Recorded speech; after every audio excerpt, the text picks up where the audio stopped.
Halo Sobat Dunia Seribu Besar, semoga Sobat selalu diberi kesehatan, panjang umur, dan rizki yang melimpah, amin. Sebelum masuk ke alur ceritanya, jangan lupa dukung channel ini ya dengan klik subscribe, like, komen, dan share, terima kasih. Mari kita lanjutkan perjalanan, Wang Lin. Setelah jiwa pemangsa jiwa Wang Lin membunuh 6 anggota inti keluarga Teng, jiwa itu dengan cepat kembali ke tubuhnya. Wang Lin membuka matanya dan merenung sejenak. Saat dia membunuh pria parubaya itu, dia melihat sosok yang mengejutkan hatinya. Jika matanya tidak membodohinya, maka orang itu adalah Wang Zuo. Wanita di dekatnya adalah putri dari pria parubaya. Jelas ada hubungan di antara mereka. Mata Wang Lin berbinar saat dia menyingkirkan penghalang, cermin perunggu, dan setan. Kemudian, dia melompat ke binatang nyamuk itu dan dengan cepat menemukan wanita yang bersama Wang Zuo melalui akal sehatnya. Arah yang dilalui wanita itu bukanlah menuju kota keluarga Teng, melainkan perbatasan negara. Wang Lin berpikir sejenak, lalu mengejarnya. Teng Xiu dipenuhi dengan kesedihan. Meskipun dia melarikan diri, dia tidak bisa menghentikan keluarnya air mata. Dia tidak tahu apa yang terjadi dengan ayahnya, tapi dia merasakan perasaan yang sangat menenangkan hatinya hingga dia hampir tidak bisa bernapas. Perasaan kompleks di hati Wang Zuo menjadi semakin kuat. Meskipun dia merasa sangat baik ketika anggota keluarga Teng terbunuh, dia sekarang merasakan pemandangan yang mendalam. Tubuh Wang Zuo bergetar. Dia berhenti bergerak dan memejamkan mata sambil mengingat keluarganya dibunuh oleh keluarga Teng.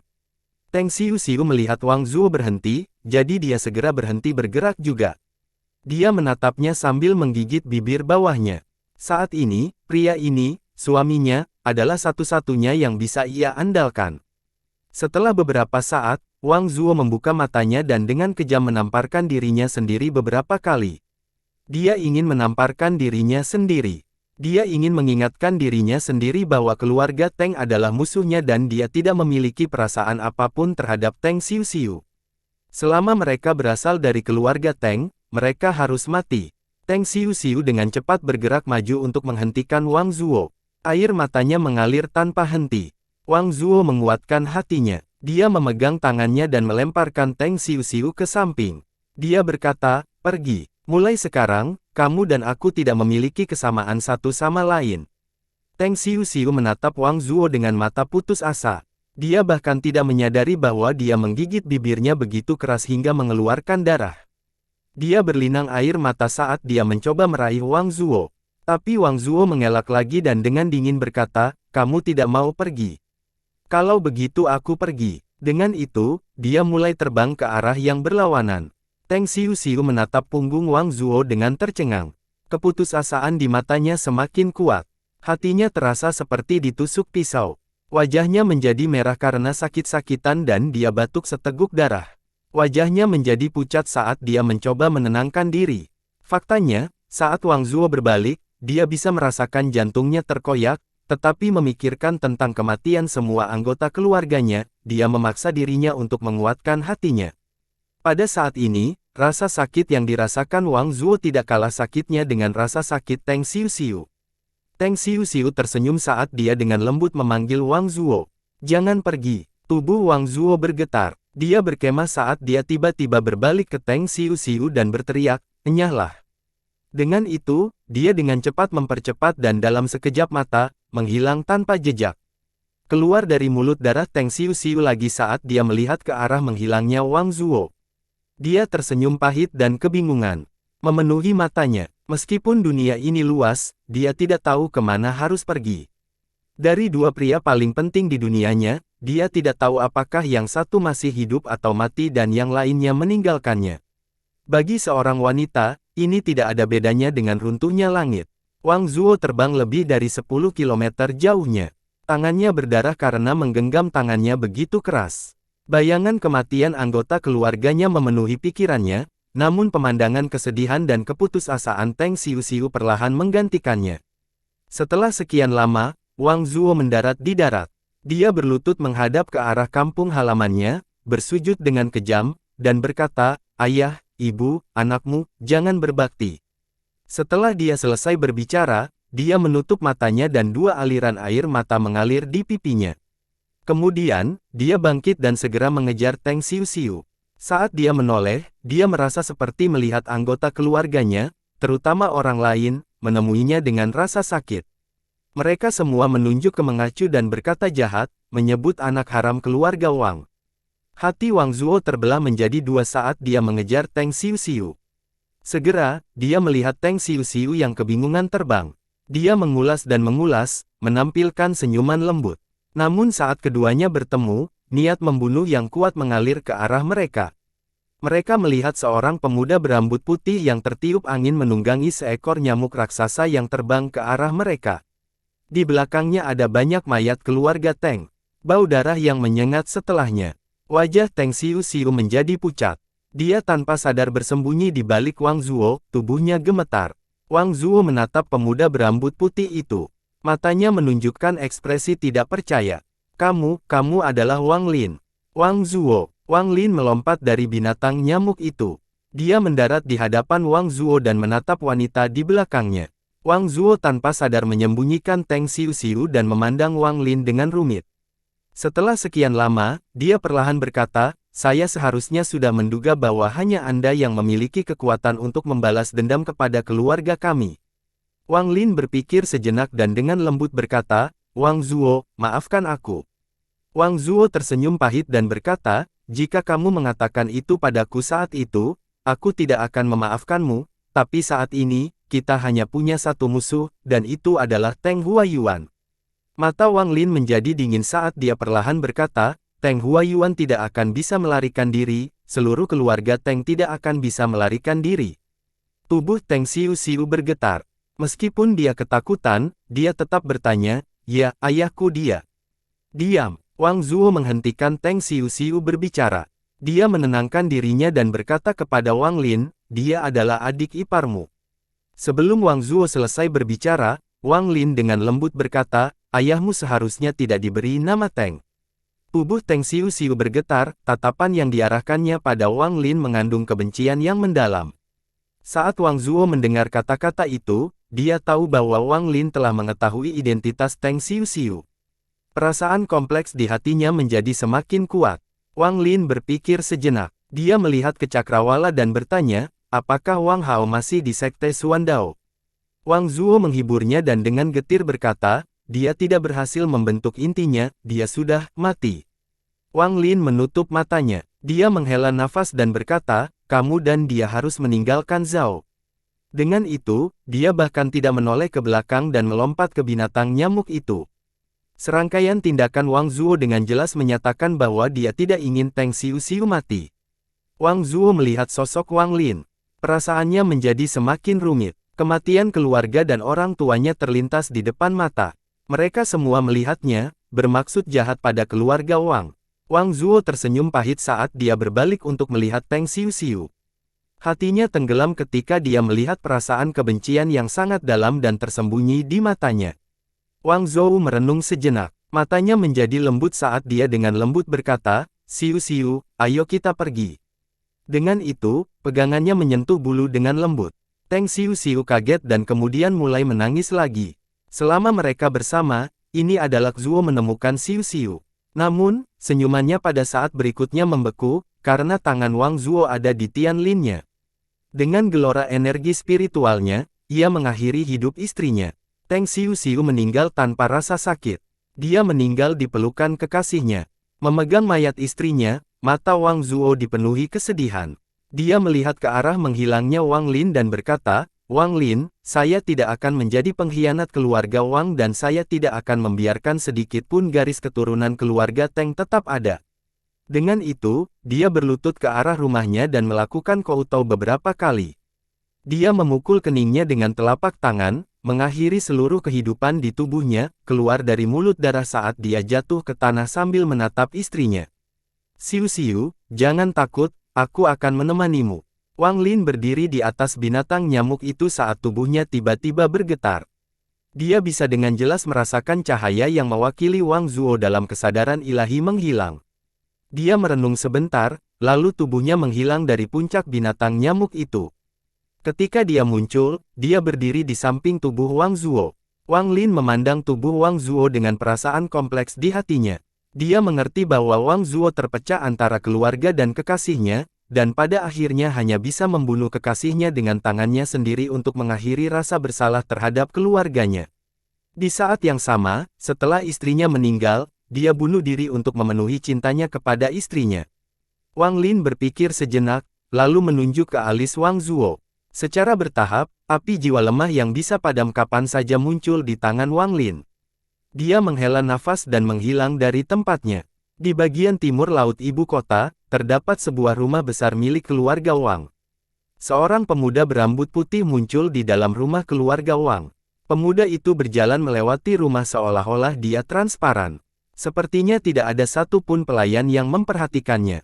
Setelah pemuda berambut putih itu berjalan masuk ke dalam rumah beberapa saat, dia berhenti di depan sebuah bangunan. Di dalamnya duduk seorang wanita yang perutnya membuncit. Dia jelas hamil. Pemuda itu mencari beberapa saat, lalu mengeluarkan bola cahaya putih. Dia menghela nafas sambil membuang cahaya putih. Cahaya putih memasuki perut wanita itu. Bayi yang belum terbentuk sempurna yang belum menghasilkan jiwanya sendiri namun perlahan menyatu dengan cahaya putih. Orang-orang ini akan memasuki dunia yang terpukul di masa depan. Mungkin kita akan mempunyai kesempatan untuk bertemu lagi di masa depan, gumam pemuda itu pada dirinya sendiri sambil pergi. Pegunungan Hangyue, Sekte Suandao. Gunung belakang, tempat Wang Lin berlatih sebelumnya, diisi dengan gua buatan yang tak terhitung jumlahnya. Di puncak gunung hanya terdapat satu-satunya gua alami di gunung tersebut dan Punan Zi sedang cocok ditanam di dalamnya. Penampilannya tidak sedikit pun berubah dalam 400 tahun terakhir. Suara tetesan air bergema di dalam gua saat air menetes dari langit-langit. Untuk waktu yang lama, cahaya aneh bersinar dari wajah Punan Zi yang berubah-ubah. Perlahan-lahan, dia membuka matanya. Mereka bersinar seolah berisi bintang. Punan Zi mengangkat tangan dan membentuk segel, ekspresi tetap netral. Kemudian, dia memposisikan tangan ke depan dan batu di depannya tiba-tiba mulai bersinar. Segera, 10 titik cahaya muncul di dinding batu. Namun, saat 10 titik cahaya muncul, 6 di antaranya langsung meredup, lalu menghilang. Wajah Punan Zi sedikit mengejang dan ekspresi sedikit gelap. Udara di sekitarnya tiba-tiba melambat dan tak lama kemudian, bahkan udara pun berhenti menetes dari langit-langit. Jika ada penggarap pemutus roh di sekitar, mata mereka akan bersinar, karena mempengaruhi melemahnya energi spiritual di sekitarnya untuk menggunakan teknik tertentu adalah sesuatu yang hanya dapat dilakukan oleh penggarap pemutus roh. Punan Zi berada di ujung tahap spirit severing. Baginya, itu tidak jauh sama sekali. Satu-satunya hal yang memisahkannya dari tahap spirit severing adalah penghalang setipis kertas dan yang perlu dia lakukan hanyalah menemukan tempat yang tepat untuk menerobos. Punan Zi menatap titik-titik lampu di dinding. Setelah sekian lama, dia menghela nafas dan berkata, Teng Huayuan, siapa yang kamu sakiti hingga menimbulkan bencana seperti itu pada dirimu sendiri? Jika bukan karena Tuan Si secara khusus ingin menggunakan keluarga Teng sebagai eksperimen, lelaki tua ini benar-benar tidak ingin berselingkuh dengan urusan keluarga Tengmu. Wajah Punan Zi menjadi muram. Bahkan dia tidak tahu ada apa dengan keluarga Teng yang membuat Tuan Si memilih mereka.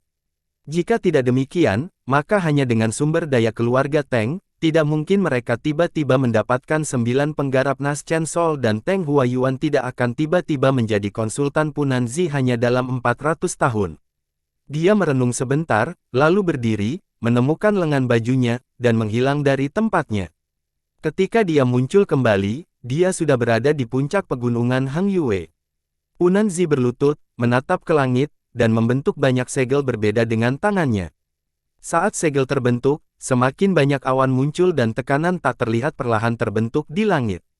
Punan Zi kemudian melambaikan tangannya dan berkata, saya, Punan Zi, dari negara budidaya yang lebih rendah, ingin meminjam harta ajaib. Saat dia mengucapkan kata-kata itu, 2 berkas cahaya, merah dan hijau, ditembakkan dari pegunungan Hangyue. Cahayanya menjadi semakin terang dan seluruh energi spiritual di tubuh Zhao mulai berkumpul di pegunungan Hangyue. Kedua lampu itu mendarat di sebelah Punan Zi. Mereka segera meredup dan menampakkan wujud aslinya.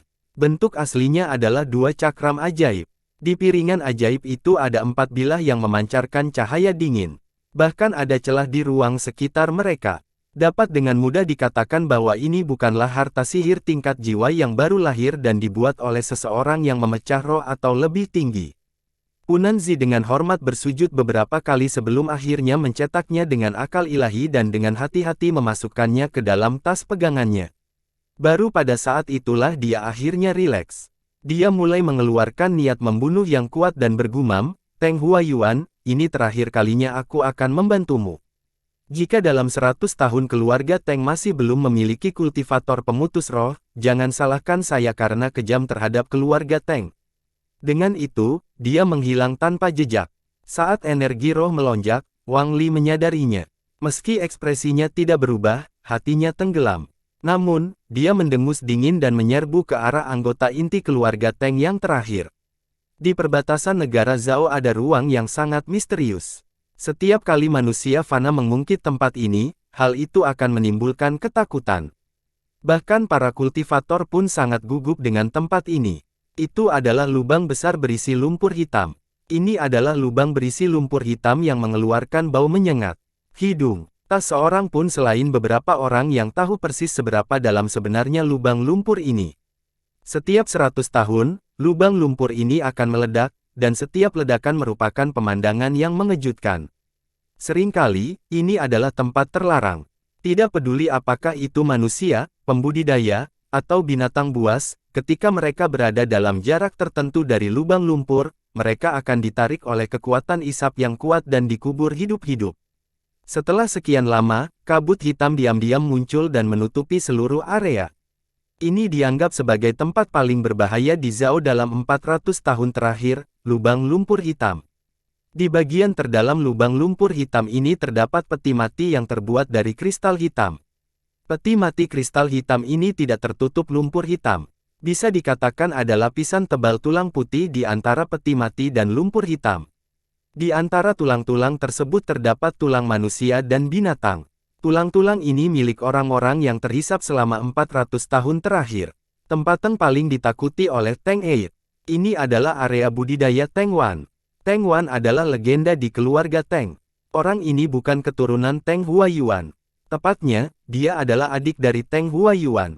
Dia adalah satu-satunya anggota inti keluarga Teng yang tidak berani ditantang oleh siapapun dan satu-satunya orang yang menyandang nama Teng Wan selama 400 tahun terakhir.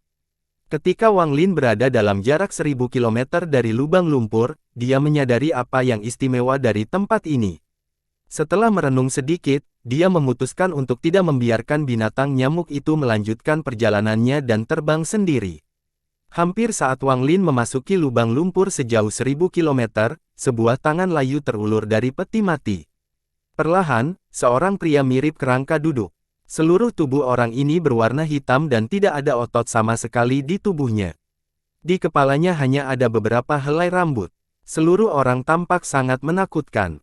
Di matanya, cahaya hantu perlahan menyala. Dia kemudian perlahan mengangkat kepalanya. Saat ini, Wang Lin berada di atas lubang lumpur hitam.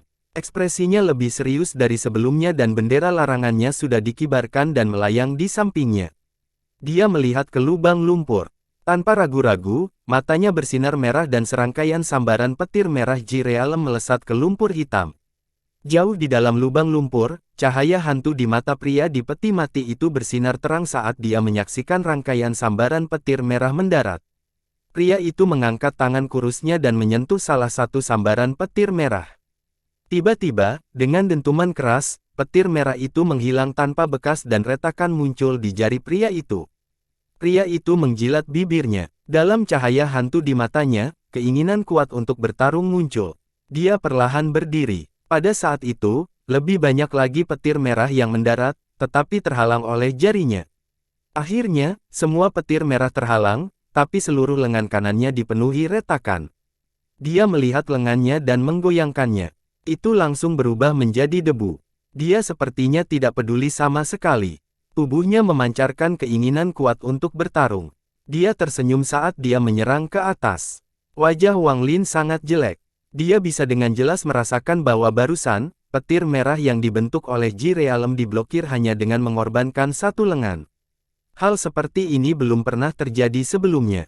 Wang Lin dapat memastikan bahwa tingkat kultivasi orang ini belum mencapai Spirit Severing, tetapi dia dapat memblokir serangan Ji Realem. Saat pria itu mulai berlari ke atas, Wang Lin mengepung area tersebut dengan bendera pembatas tanpa ragu-ragu. Kemudian, tangannya membentuk segel dan 90 batasan berubah menjadi bentuk naga dan menyerbu ke arah lubang lumpur. Pria kurus itu mengungkapkan ekspresi tercengang terhadap pembatasan tersebut. Dia tidak mengelak sama sekali dan membiarkan pembatasan itu mengenai tubuhnya. Tiba-tiba, retakan yang tak terhitung jumlahnya muncul di sekujur tubuhnya. Setelah pembatasan terakhir mendarat, meski tubuhnya dipenuhi retakan, dia bahkan tidak melambat sama sekali. Ekspresi Wang Lin muram saat dia dengan cepat mundur. Tangannya membentuk segel dan menunjuk ke langit saat 90 batasan lainnya terbang. Pria kurus itu melihat retakan di tubuhnya, lalu ke Wang Lin. Dia menjilat bibirnya saat dia tiba-tiba menghilang dari tempatnya. Tanpa ragu-ragu, Wang Lin menghindar ke samping dan, dengan suara robekan, ujung pakaian Wang Lin robek. Tepat di tempat Wang Lin berada sebelumnya, pria kurus itu muncul sambil memegang sepotong pakaian Wang Lin.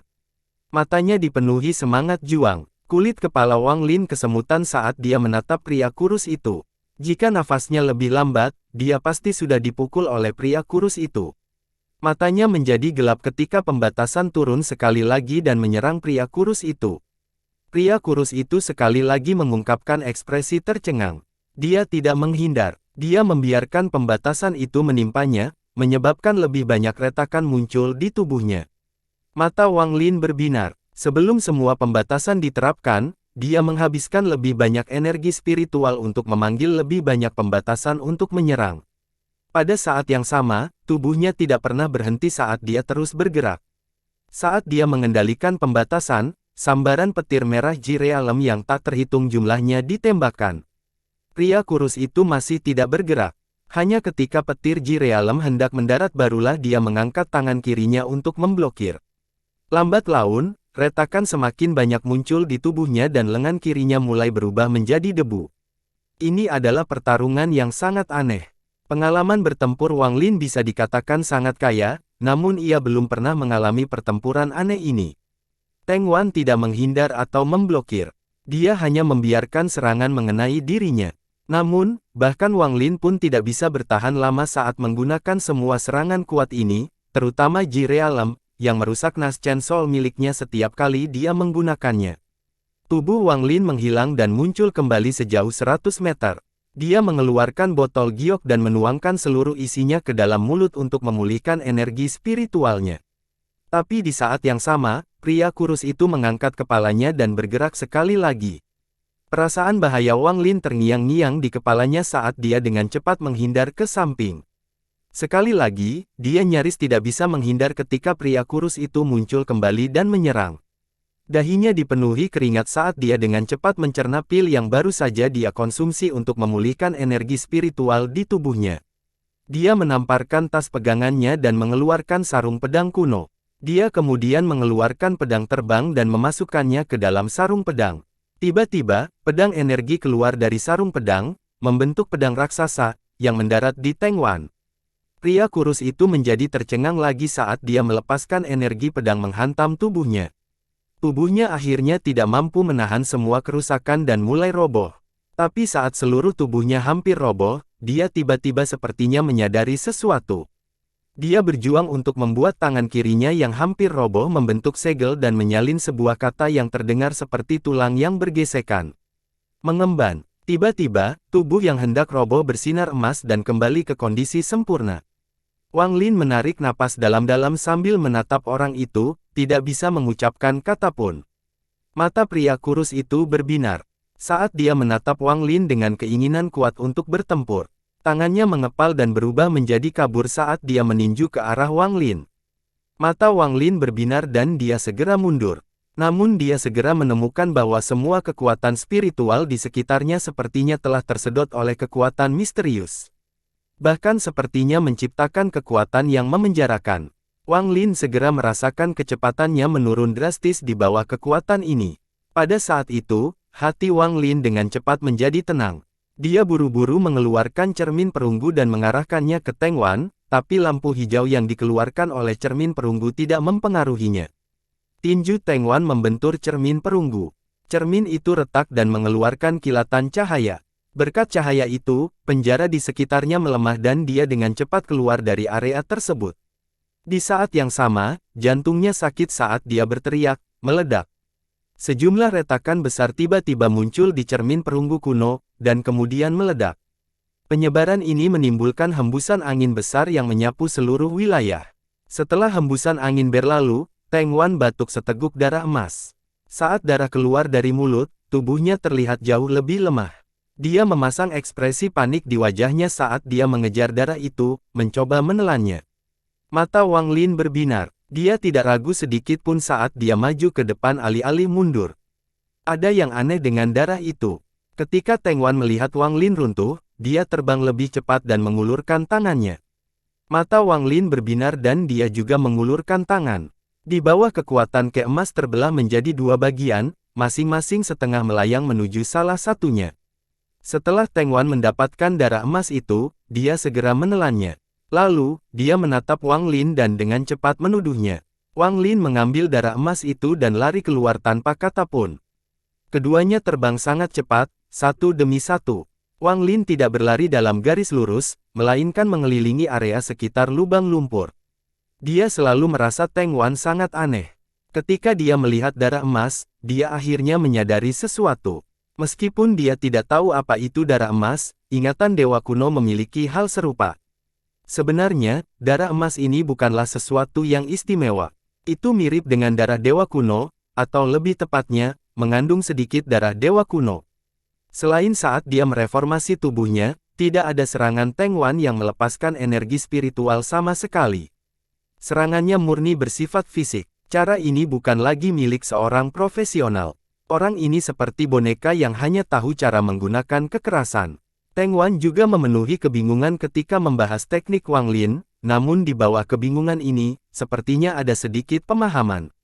Orang ini pasti telah mengembangkan teknik yang sangat aneh dan menjadi seperti ini di bawah pengaruh teknik tersebut. Ada terlalu banyak metode peretasan di dunia sehingga Wang Lin dapat mengetahui semuanya, tapi apa yang dia duga sangat akurat. Metode yang dikembangkan Teng Wan sangat mirip dengan cara para dewa kuno melatih tubuh mereka. Metode ini bukan milik Zhao, tetapi milik utusan di Menara Surga. Setelah mengembangkan metode ini, perasaan dan jiwa ilahi seseorang menyatu dengan tubuh, itulah sebabnya Ji Realem milik Wang Lin kehilangan kemampuan membunuh satu pukulannya. Wang Lin menatap darah emas di tangannya saat matanya bersinar. Metode menyamarkan orang ini bukanlah boneka, melainkan tiruan dari dewa kuno.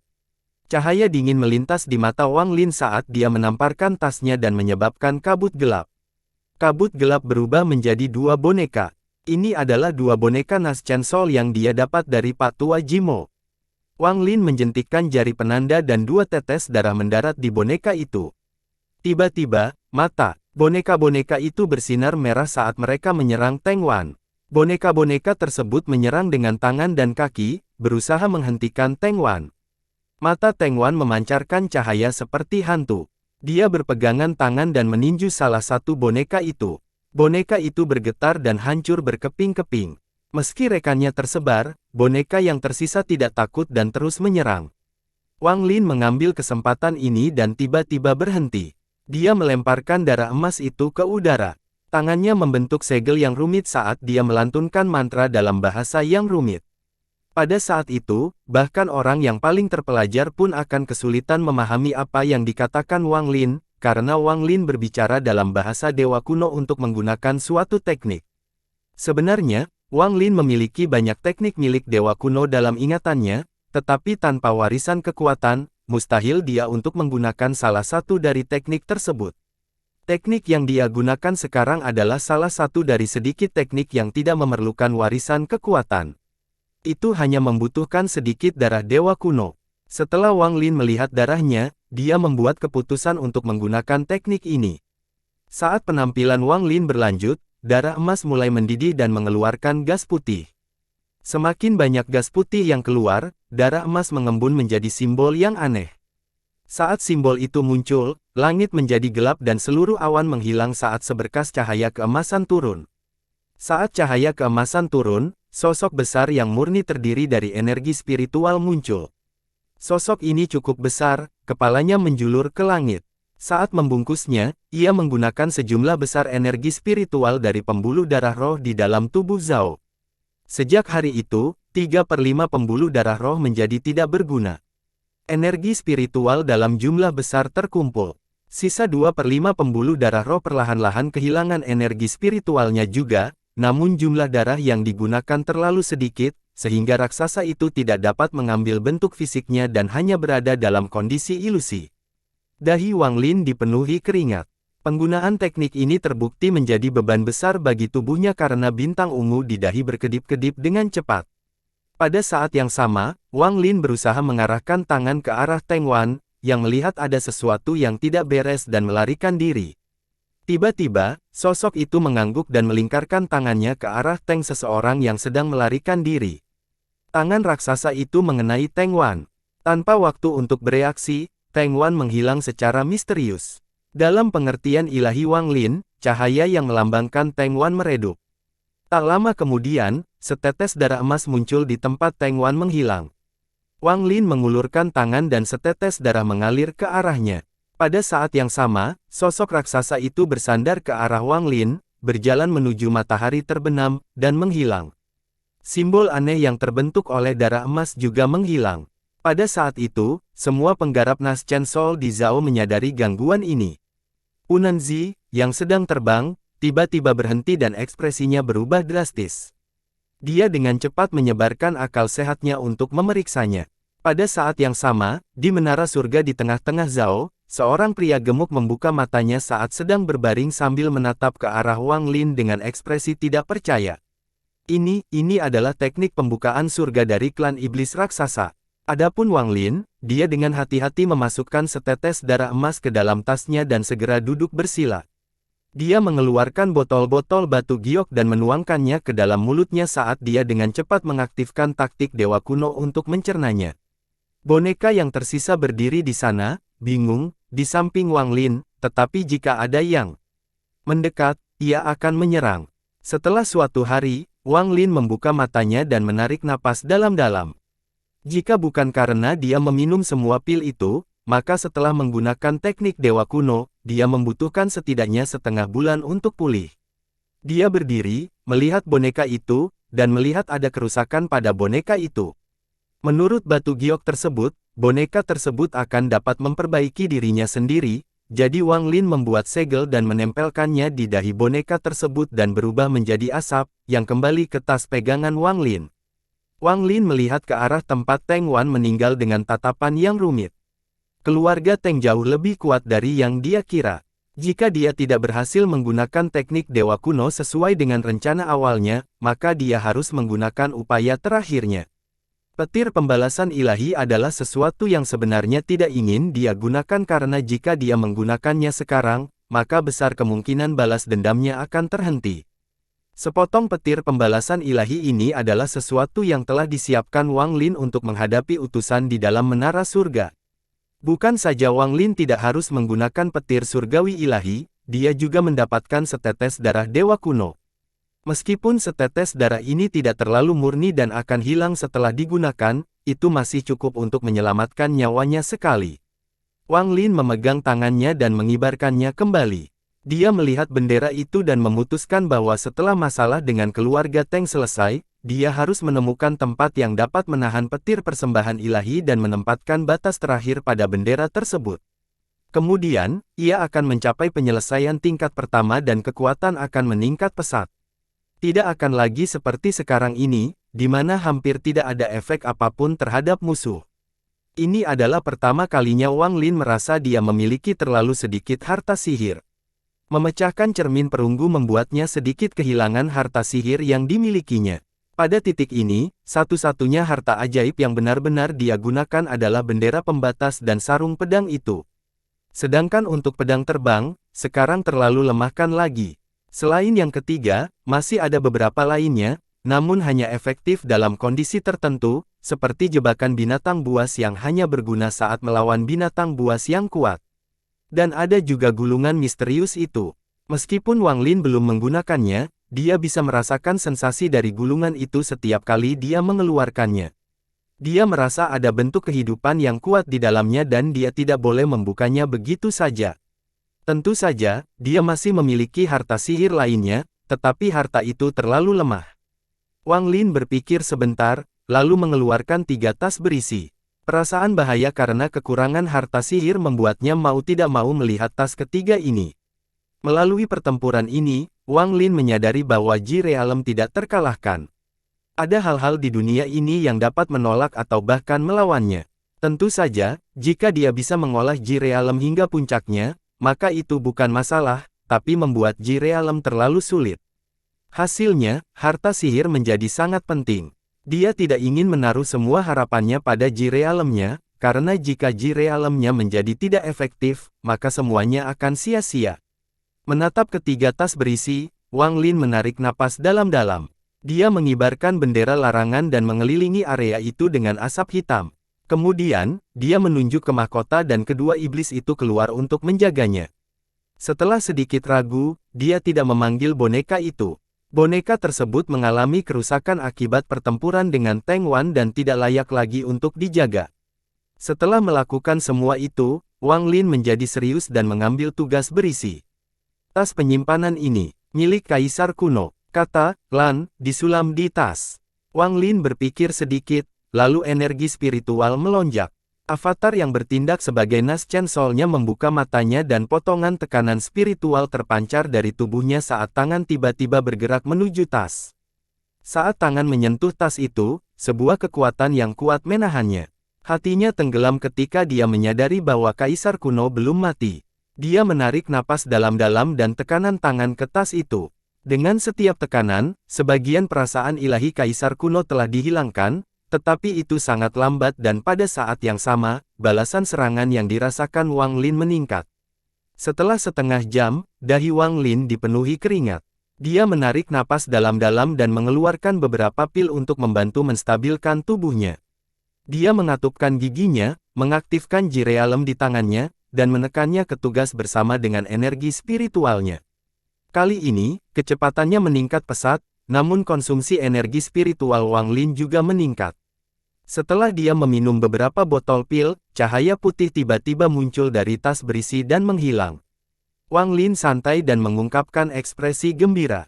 Dia dengan cepat menyerap tas itu dengan akal sehatnya, tetapi dia segera mengungkapkan ekspresi aneh. Hanya ada sedikit barang di dalam tas milik Kaisar Kuno. Selain 2 batu roh kualitas terbaik, hanya ada sarung pedang kuno. Wang Lin mengeluarkan sarung pedangnya. Dia melihat sarung pedang untuk waktu yang lama, lalu menegangkan. Pedang ini tampak bertahan seperti yang dimiliki sarungnya, hanya simbolnya saja yang berbeda. Setelah ragu-ragu sebentar, Wang Lin mengeluarkan sarung pedangnya sendiri. Saat dia hendak memamerkan kedua sarung pedang, simbol di kedua sarungnya mulai bersinar. Setelah sekian lama, cahaya itu perlahan menghilang. Wang Lin memperlihatkan sarung pedang. Dalam hatinya, dia merasa ada rahasia tentang sarung pedang itu. Dia memandanginya sebentar, lalu menyingkirkan kedua sarung pedangnya. Dia kemudian menamparkan tas milik Kaisar Kuno dan tas itu berubah menjadi debu. Wang Lin menghela nafas. Setelah mengerahkan begitu banyak upaya untuk membuka tas berisi hanya untuk menerima benda aneh ini, dia tidak yakin apakah dia harus bersukacita atau merasa tidak berdaya. Dia ragu-ragu sejenak dan melihat kedua tas pegangan lainnya. Salah satunya milik mumi misterius di kuil pertempuran Hou Fan. Yang lainnya berisi lebih dari 10 harta ajaib. Ini milik para penggarap kuno dari tanah para dewa kuno. Namun, mereka terlalu kuat. Wang Lin mencoba semua yang dia bisa dan dia hanya berhasil mengendalikan cermin perunggu. Namun, cermin perunggu itu tampaknya tidak terlalu kuat, sehingga membuatnya bingung. Dia mengambil tas berisi ini dan memindainya dengan akal sehatnya. Penghalang pelindung pada harta ajaib ini masih aktif dan itu bukanlah sesuatu yang bisa ditembus oleh Wang Lin. Wang Lin merasa seperti sedang melihat segunung harta karun, tapi dia tidak bisa mendapatkannya bagaimanapun caranya. Setelah menghela nafas, Wang Lin mengeluarkan tas berisi dan memindainya dengan akal ilahi. Dia merasakan perlawanan, jadi Wang Lin mengatupkan giginya dan menggunakan semua energi spiritualnya dan Ji Realem untuk menghapus perasaan ilahi dari tasnya. Namun saat energi spiritualnya menyentuh tas itu, tubuhnya bergetar dan dia merasakan kesadarannya menjauh. Dia melihat area yang familiar di hadapannya saat seorang pemuda berwajah jahat terbang dengan kecepatan yang tidak dapat dipercaya oleh Wang Lin. Pemuda itu tiba-tiba berhenti. Dia mengangkat kepalanya dan matanya menjadi dingin saat dia berkata, "Kamu tidak akan bisa melarikan diri." Pikiran Wang Lin berubah menjadi kacau. Dia ragu-ragu sebentar dan matanya menjadi dingin. Meskipun dia tidak bisa melihat tingkat kultivasi pemuda itu, berdasarkan kecepatan itu, tingkat kultivasi pemuda yang tampak jahat itu jauh di atasnya. Wang Lin secara khusus memperhatikan bahwa tanah yang dilewati pemuda itu adalah lautan setan. Jelas sekali, pemuda berwajah jahat itu adalah mumi di Hofen. Karena Wang Lin mengambil tasnya, dia ada di sini untuk mengambilnya kembali. Jika orang tersebut tidak mengungkapkan niat membunuh, maka Wang Lin tidak akan keberatan mengembalikan tas pegangannya. Namun, karena orang itu melepaskan niat membunuh yang kuat, itu berarti bahkan jika Wang Lin mengembalikan tas pegangannya, dia tidak akan dimaafkan. Akibatnya, hati Wang Lin tidak bisa menahan diri untuk tidak tenggelam. Dia ragu-ragu sejenak dan segera meningkatkan kekuatan energi spiritualnya dan Ji Realem untuk menghapus perasaan ilahi. Waktu perlahan berlalu. Meskipun perasaan ilahi pada tas berisi pegangan perlahan menghilang, dengan kecepatan ini, dibutuhkan beberapa ratus tahun untuk menghilangkannya sepenuhnya. Wang Lin merenung sejenak. Matanya berbinar saat dia mendapatkan sebuah ide, tapi ini belum waktunya untuk mewujudkan rencana itu. Dia tahu bahwa dia kekurangan waktu dan segera berdiri. Dia melihat ke arah kota keluarga Teng saat matanya menjadi dingin. Dia bergumam, "Teng Huayuan, aku datang." Dalam beberapa hari terakhir ini, hampir semua anggota keluarga Teng telah tiba di kota keluarga Teng. Mereka mengira itu satu-satunya tempat yang aman. Teng Huayuan melihat semua anggota keluarga Teng yang berkumpul di sini dan menjadi lebih muram. Dia tahu Wang Lin pasti sudah dalam perjalanan ke sini. Seluruh kota keluarga Teng berada dalam keadaan panik. Setelah anggota keluarga Teng memasuki kota keluarga Teng, mereka segera menemukan alasan mengapa leluhur Teng tidak keluar untuk membunuh orang tersebut. Bukannya dia tidak ingin keluar, tapi area 10.000 km di sekitar kota keluarga Teng dikelilingi oleh batasan yang memperbolehkan orang masuk, tapi tidak boleh keluar. Akibatnya, kepanikan menyebar ke seluruh kota. Pada saat yang sama, rumor tentang pembunuh misterius menyebar ke seluruh keluarga Teng. Hampir setiap anggota keluarga Teng berspekulasi tentang dendam macam apa yang dimiliki orang misterius ini terhadap keluarga Teng hingga membuatnya ingin memusnahkan seluruh keluarga. Berbagai versi cerita tersebar di kalangan anggota keluarga Teng. Bahkan ada beberapa versi yang sangat mendekati kebenaran. Meskipun Teng Huayuan berusaha menghentikan rumor tersebut, dalam keadaan panik seperti ini, hal itu bukanlah sesuatu yang bisa dihentikan oleh orang-orang. Lambat laun, ketakutan di kalangan keluarga Teng menjadi semakin parah. Hari yang cerah dan tidak berawan ini adalah hari ke-9 keluarga Teng dimulai. Di seluruh negara Zhao, lokasi manapun yang ditempati oleh anggota keluarga Teng tidak lagi memiliki anggota keluarga Teng. Mereka semua terbunuh atau melarikan diri ke kota keluarga Teng. Ini adalah hari di mana keluarga Teng akan dimusnahkan. Bahkan ratusan tahun dari sekarang, ketika orang-orang Zhao membicarakan hari ini, mereka akan menggigil. Hari ini adalah hari di mana seluruh keseimbangan kekuatan di Zhao berubah. Itu juga merupakan hari di mana sungai darah mengalir di Zhao. Pada hari ini, darah dari kota keluarga Teng sudah cukup untuk menutupi bumi. Selain itu, hari ini juga merupakan hari di mana semua orang di Zhao mendengar nama Wang Lin, seorang kultivator berambut putih yang menyebabkan hati semua orang menjadi dingin. Pada saat yang sama, juga ketika nama Wang Lin menggantikan Punan Zi sebagai kultivator nomor 1 di Zhao dan ketika generasi tua jatuh. Dini hari, puluhan ribu kilometer dari kota keluarga Teng, Wang Lin sedang terbang menaiki binatang nyamuk itu. Meskipun tubuh di belakangnya mulai membusuk, di bawah pengaruh tekniknya, kepala-kepala itu tetap dalam kondisi sempurna. Ini karena Wang Lin telah berjanji untuk membangun menara dari kepala anggota keluarga Teng. Wang Lin tidak terlalu cepat. Dia memandang ke arah kota keluarga Teng dengan mata penuh niat membunuh dan penyesalan. 400 tahun yang lalu, dia dipaksa oleh Teng Huayuan untuk menghancurkan dirinya sendiri dan hampir mati. Pada hari ini, 400 tahun kemudian, dia kembali dengan niat membunuh yang mengerikan. Dia telah menunggu 400 tahun untuk hari ini. Wang Lin melompat turun dari binatang nyamuk 10.000 km dari kota keluarga Teng. Dia dengan dingin menatap kota keluarga Teng. Kemudian, dia perlahan-lahan mengambil panji naga dan membaringkan setiap tubuh di tanah. Jika seluruh tubuhnya, dia akan memotong kepalanya. Dia melakukan ini dengan cepat. Tindakannya bersih dan tanpa ampun. Lambat diluncurkan, sejumlah kepala menumpuk di hadapannya. Mereka semua memiliki ekspresi yang berbeda-beda, tetapi satu kesamaan adalah keengganan dan ketakutan di setiap wajah. Saat kepala-kepala itu menumpuk, kebencian di udara semakin bertambah. Angin dingin mulai menerpa dan bahkan langit tampak agak gelap. Sebuah menara besar yang terbuat dari kepala manusia yang perlahan-lahan tumbuh. Ini adalah menara yang hanya terbuat dari kepala anggota keluarga Teng. Siapapun yang melihat ini akan mengalami kerusakan. Wang Lin meletakkan kepala terakhir di puncak menara. Dia menyamakan tangan dan menara mengikuti di belakangnya saat dia perlahan berjalan menuju batasan yang mencakup radius 10.000 km kota keluarga Teng. Teng Huaiyuan, aku, Wang Lin, di sini. Hari ini, tidak ada seorang pun yang hidup. Aku tidak akan berhenti sampai aku mati. Sebuah suara penuh transmisi ditransmisikan ke kota keluarga Teng. Sebelumnya, keluarga Teng belum pernah berdiam diri, namun ketenangan itu segera digantikan oleh ketakutan. Pada saat yang hampir bersamaan, beberapa anggota keluarga Teng memperhatikan menara raksasa yang terbuat dari kepala. Lambat laun, semakin banyak orang yang melihat menara tersebut dan ketakutan langsung menyebar. Teng Huaiyaun berdiri di atas tembok bagian dalam dengan wajah muram. Di sisinya ada 4 orang. Ini adalah 4 penggarap Nas Chen Sol terakhir yang tersisa dari keluarga Teng. Keempatnya menghilang di bawah perintah Teng Huaiyuan. Ketika mereka muncul kembali, mereka sudah berada 1000 kaki dari Wang Lin. Mereka dengan cepat mengambil harta sihir mereka dan menggunakannya untuk melawan Wang Lin.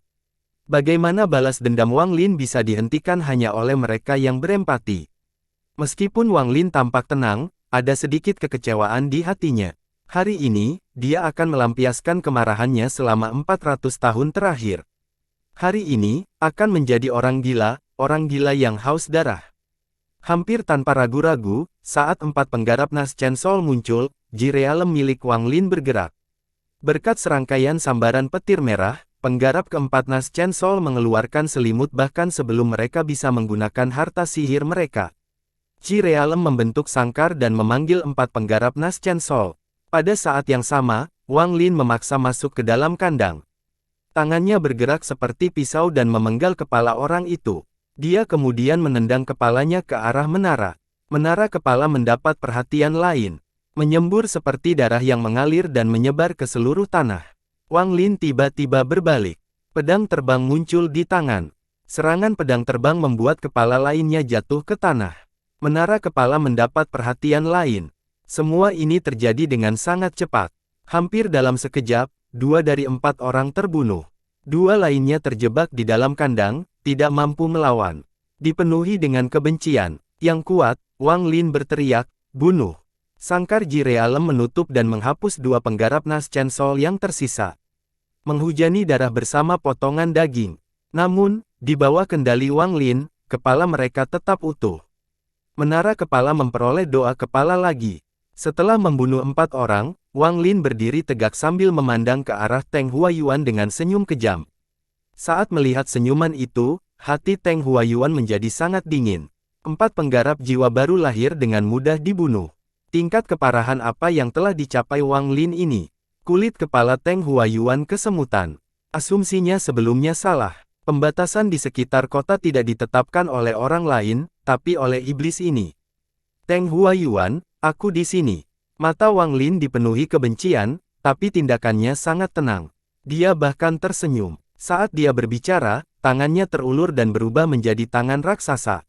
Dia menyapu seluruh kota dan menangkap lebih dari menarik orang-orang sementara mereka berteriak ketakutan. Di antara orang-orang ini ada laki-laki dan perempuan, petani dan manusia. Saat kata-kata Wang Lin keluar, dia meremasnya dengan tangan dan seluruh tubuh mereka meledak, hanya menyisakan kepala mereka yang utuh, menetes ke seluruh darah kota keluarga Teng. 1 tetes bahkan mendarat di wajah Teng Huaiyuan, bikin gemetar. Menara kepala memperoleh 19 kepala lagi. Wang Lin, niat membunuh yang sangat besar terpancar dari Teng Huayuan. Dia memegang tangannya. Tiba-tiba, sebuah bendera emas muncul di genggamannya. Dengan ayunan, bendera itu mengeluarkan gas. Gas tersebut berubah menjadi tengkorak raksasa. Tengkorak itu mengaum dan menyebar ke arah Wang Lin. Ekspresi Wang Lin tetap tenang saat dia menamparkan tasnya dan mengeluarkan bendera jiwa. Dia mengibarkan bendera dan ribuan jiwa yang berteriak melayang keluar. Teng Huayuan, saat itu, kamu mengancamku dengan jiwa keluargaku. Hari ini, aku akan membalasmu dengan cara yang sama. Anda dapat meningkatkannya sebanyak yang Anda suka. Ini akan menimbulkan kerugian besar, tapi saya tidak akan patah hati karenanya. Suara Wang Lin terdengar membosankan, tetapi saat dia berbicara, dia melakukan sinkronisasi tangan dan lebih dari 100 anggota keluarga Teng melayang ke udara. Tidak peduli seberapa kerasnya mereka berjuang, itu sia-sia. Kali ini, Teng Huayuan mengeluarkan suara gemuruh sambil mengubah tangan dan hembusan angin aneh membuka, mencoba memotong teknik Wang Lin.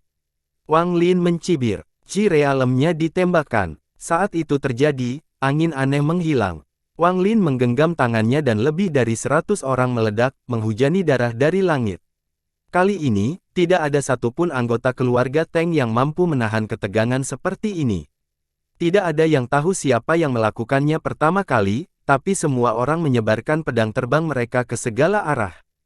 Wang Lin tersenyum kejam. Dia mengarahkan radius ke udara dan ribuan jiwa keluarga Teng menyerang anggota keluarga Teng yang melarikan diri untuk meningkatkan mereka. Tubuh Teng Huayuan bergerak. Dia mengatupkan giginya dan mengibarkan benderanya. Tengkorak emas berubah menjadi lebih dari 1000 tengkorak dan menyerang jiwa-jiwa itu. Hati Teng Huayuan berdarah. Ini tidak berbeda dengan membunuh anggota keluarganya sendiri. Tubuh Wang Lin kembali di samping anggota keluarga Teng yang melarikan diri. Ini adalah masa muda. Dia hanya berada di lapisan ketiga kondensasi Qi. Baru 3 hari yang lalu, dia merasa bangga diberi nama Teng, namun kini, dia hanya berharap tidak ada kesamaan dengan keluarga Teng. Namun, dia tidak pernah punya kesempatan. Hal terakhir yang dilihatnya adalah pemuda berambut putih yang menimbulkan ketakutan di jantung. Sebuah tangan dingin meraih dan membentaknya. Setelah membunuh satu orang, Wang Lin menghilang dan muncul kembali di samping anggota keluarga Teng lainnya. Meskipun orang ini adalah gadis yang sangat mempesona, bagi Wang Lin, dia hanyalah orang mati. Wang Lin tidak akan menunjukkan belas kasihan hanya karena dia perempuan, karena keluarga Teng tidak bisa hidup di dunia yang sama dengan keluarga Wang. Ovelop masuk. Setelah diremukkan, Wang Lin menghilang lagi. Teng Huayuan meraung dan menyerang ke depan. Namun, dia sedikit lebih lambat dari Wang Lin, jadi setiap kali dia mencoba mencegat Wang Lin, dia hanya melihat keluarga Teng kehilangan anggota lainnya. Situasi menyaksikan anggota keluarga Anda mati satu persatu sementara tidak dapat melakukan apapun akan membuat Teng Huayuan marah. Pada saat itu, dia tiba-tiba melihat Wang Lin muncul di samping seorang anak laki-laki. Ini adalah cucu generasi ketujuh yang dia lihat secara pribadi tumbuh dewasa. Tidak, mata Teng Huayuan memerah dan dia menyerang ke depan. Wang Lin dengan dingin menatap Teng Huayuan, yang sedang duduk, sambil menekankan tangannya ke dahi anak laki-laki itu. Anak laki-laki itu memandang Wang Lin dengan kebencian saat Wang Lin mengirimkan energi spiritual ke tangannya, menyebabkan anak laki-laki itu meledak menjadi kekacauan berdarah. Di kehidupanmu selanjutnya, jangan beri nama Teng. Setelah Wang Lin selesai membunuh, dia menghilang lagi. Teng Huayuan menatap dengan takjub melihat kekacauan berdarah yang terjadi di cucunya. Lalu, dia mengeluarkan suara yang menyakitkan. Wang Lin. Tubuh Wang Lin muncul kembali 1000 kaki jauhnya. Dia berkata, apakah itu sakit? Saat itu, ketika kamu membunuh keluargaku, hatiku juga sakit. Dengan itu, dia secara acak menamparkan udara dengan tangannya dan salah satu anggota keluarga Teng yang melarikan diri dengan panik berubah menjadi bubur. Teng Huayuan dengan galak berseru, aku membunuh seluruh keluargamu karena kamu membunuh cucuku, Teng Li. Omong kosong. Apakah hanya keluarga Tengmu yang diperbolehkan membunuh orang? Tidak bisakah orang lain menolak? Wang Lin tertawa dingin. Dia menamparkan tas pegangannya dan lebih dari 10 pedang terbang keluar. Sekali lagi, puluhan orang lainnya meninggal sebelum Teng Huayuan. Teng Huayuan menggenggam tangannya. Dia mengibarkan bendera dan semua tengkorak emas terbang menuju Wang Lin. Wang Lin memegang tas pegangannya dan bendera lehernya muncul di tangannya. Dengan gelombang, asap hitam muncul dan menyalakan tengkorak emas sepenuhnya. Mata Wang Lin berbinar saat dia bertanya, Teng Huayuan, bagaimana kamu menemukan kampung halamanku? Ekspresi Teng Huayuan berubah saat dia menatap Wang Lin dengan kebencian yang mendalam dan berkata, kamu tidak akan pernah tahu. Wajah Wang Lin tenggelam. Dia pergantian tangan dan lebih dari 10 batasan dicabut. Lebih dari 100 anggota keluarga Teng berteriak saat mereka meninggal. Apakah kamu akan berbicara? Teng Huayuan mengayunkan tas pegangannya dan pedang raksasa terbang keluar. Pedang itu terlihat sangat kuno.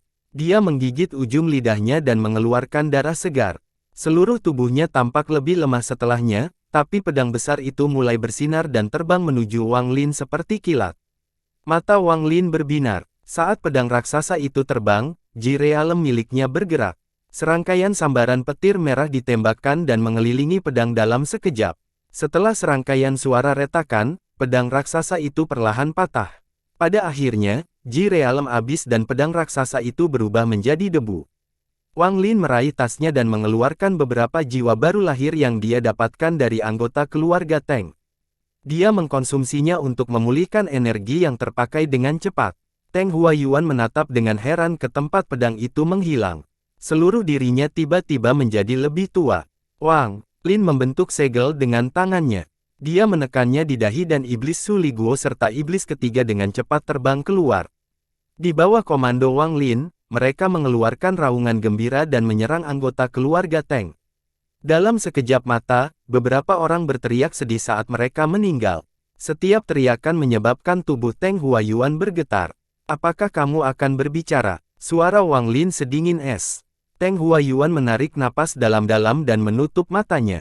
Wajah Wang Lin tidak berekspresi. Dia bahkan tidak melihat ke arah Teng Huayuan saat tangannya membentuk segel dan dia mengirimkan batasan. Pembatasan yang mengelilingi kota keluarga Teng perlahan menyusut. Orang-orang yang berhasil mencapai batas-batasan melihatnya dengan putus asa. Ketika mereka melihat tembok ditutup, anggota keluarga Teng bagian menjadi dua kelompok. Satu kelompok benar-benar menyerah sementara mata orang-orang di kelompok lain menjadi merah dan mereka menyerang Wang Lin dengan harta sihir mereka seperti ngengat hingga nyala api. Semakin banyak anggota keluarga Teng yang menyerang Wang Lin. Namun, setiap kali mereka berada dalam jarak 1000 kaki dari Wang Lin, mereka akan terkena serangan. Tubuh mereka akan meledak, menimbulkan hujan darah yang jatuh ke tanah. Jeritan umumnya terdengar di telinga Teng Huayuan. Tubuhnya bergetar hebat dan hatinya dipenuhi kesedihan. Dia ingin melawan, tetapi bahkan harta ajaib yang diberikan oleh negara budidaya peringkat tinggi tidak ada gunanya. Penampilan Teng Huayuan menjadi semakin tua. Dia tidak lagi memiliki kulit megah seperti dulu. Satu-satunya yang tersisa hanyalah seorang lelaki tua yang tidak bisa berbuat apa-apa saat menyaksikan keluarganya meninggal. Aku akan berbicara. Teng Huayuan mengungkapkan kebencian yang mendalam di matanya saat dia menatap Wang Lin dan berkata, kata demi kata, karena keluarga Teng saya telah mengalami bencana seperti itu, maka tidak ada orang lain yang berpikir untuk melarikan diri juga. Saat itu, Gao Qiming dari Sekte Piao Miao lah yang menggunakan keterampilan perhitungan surga untuk membantu saya menemukan keluarga Wang. Itu dia, pergi temukan dia. Dia adalah leluhur pertama dari Sekte Piao Miao. Kata-katanya adalah hukum di Sekte Piao Miao. Gao Qiming. Wang Lin menatap Teng Huayuan. Tidak masalah apakah Teng Huayuan berbohong atau tidak. Wang Lin ingat nama ini. Melihat Teng Huayuan, muncul Wang Lin tiba-tiba beralih ke kedamaian. Matanya dipenuhi dengan niat membunuh. Dia persamaan tangan dan batasan yang perlahan menyusut tiba-tiba mulai menutup lebih cepat. Jaraknya dari 10.000 kilometer menjadi hanya beberapa kilometer dalam sekejap. Selama proses tersebut, orang yang meninggal bahkan tidak mampu mengeluarkan teriakan. Pada saat yang sama, kepala-kepala itu terbang satu demi satu karena pengaruh suatu kekuatan misterius dan mendarat di menara kepala. Menara itu sekarang sangat tinggi hingga menyentuh langit. Pada titik ini, semua orang di keluarga Teng, kecuali Teng Huayuan, telah meninggal. Di tanah, darah mengalir seperti sungai. Bau darah yang kental tercium di udara. Sambil menatap dengan pemandangan di hadapannya, Teng Huayuan tiba-tiba mulai tertawa. Tawannya dipenuhi kesedihan saat dua aliran darah mengalir di pipinya. Wang Lin dengan tenang memandang Teng Huayuan. Setelah sekian lama, Teng Huayuan menarik napas dalam-dalam. Dia mengangkat kepalanya ke arah Wang Lin. Suaranya dipenuhi rasa marah ketika dia berkata, "Bagus, bagus. Mulai sekarang, dendam antara keluarga Wang Anda dan keluarga Teng saya hilang. Aku membunuh seluruh keluargamu dan kamu membunuh keluargaku. Itu karma, sungguh. Wang Lin, kamu bisa membunuhku sekarang." Wang Lin mengangkat tangannya. Jarinya memancarkan cahaya keemasan. Dia menggerakkan energi spiritual di tul di ujung jarinya. Namun pada saat itu, suara gemuruh keras datang dari kejauhan. "Berhenti." Mendengar suara tersebut, Teng Huayuan langsung mengenali bahwa itu adalah Punanzi. Dia menjadi bersemangat dan tahu bahwa dia mungkin mempunyai kesempatan untuk menjalani hari ini. Pandangannya terhadap Wang Lin sekarang dipenuhi dengan niat membunuh. Keinginannya untuk hidup tiba-tiba muncul. Jika dia memiliki sedikit kesempatan untuk hidup, maka dia tidak akan membiarkan dirinya terbunuh dengan mudah. Dendam apa antara kedua keluarga yang hilang? Dia hanya mengutarakan karena dia mengira dia pasti akan mati. Jika dia bertahan hari ini, dia harus menemukan cara untuk mencapai tahap pemutusan roh tidak peduli apapun risikonya sehingga dia bisa membunuh Wang Lin sekejam mungkin untuk membalas dendam. Namun, dia terlalu memikirkan Punanzi dan meremehkan Wang Lin.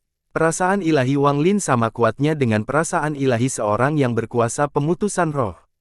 Bagaimana mungkin dia tidak memperhatikan Punanzi dari jauh dan membiarkan Punanzi berhenti? Saat Punanzi muncul, Wang Lin menjentikkan cahaya keemasan di dahinya ke dahi Teng Huayuan dan membunuhnya. Memang seperti yang dikatakan Teng Huayuan, balas dendam antara keluarga Teng dan keluarga Wang telah hilang. Keluarga Teng sekarang telah sepenuhnya musnah dari dunia ini. Sosok Punanzi tiba-tiba muncul di hadapannya. Dia melihat semua darah di tanah, pada tubuh Teng Huayuan, yang wajahnya baru saja mendapat sedikit keinginan untuk hidup, dan akhirnya di menara kepala. Dia tidak bisa menahan diri untuk tidak memesan. Dia nyaris tidak ragu untuk membentuk segel dengan tangannya. Sinar lampu hijau dan merah keluar dari tas pegangannya. Ekspresi Wang Lin tenang saat dia menatap Punanzi dan berkata, "Kamu terlambat." Punanzi memandang Wang Lin. Dia tercengang. Setelah hati-hati melihat Wang Lin, dia berkata, Kamu adalah murid dari Sekte Heng Yue." Wang Lin memandang Punanzi dan tanpa sepatah kata pun, ji realem miliknya melesat keluar. Namun, saat sambaran petir merah tiba di hadapan Punanzi, lampu hijau dan merah membentuk perisai di hadapannya.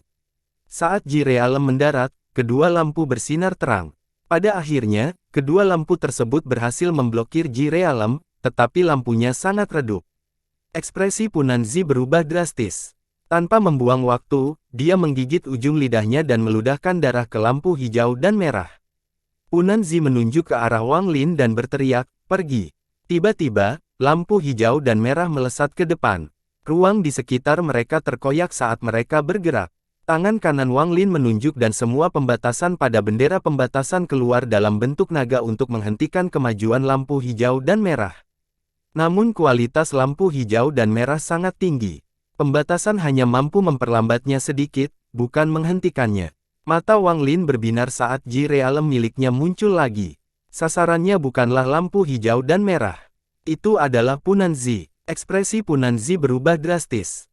Saat Punanzi menghadapi situasi hidup dan mati, sebuah tangan raksasa muncul entah dari mana dan menyambar petir ji realem.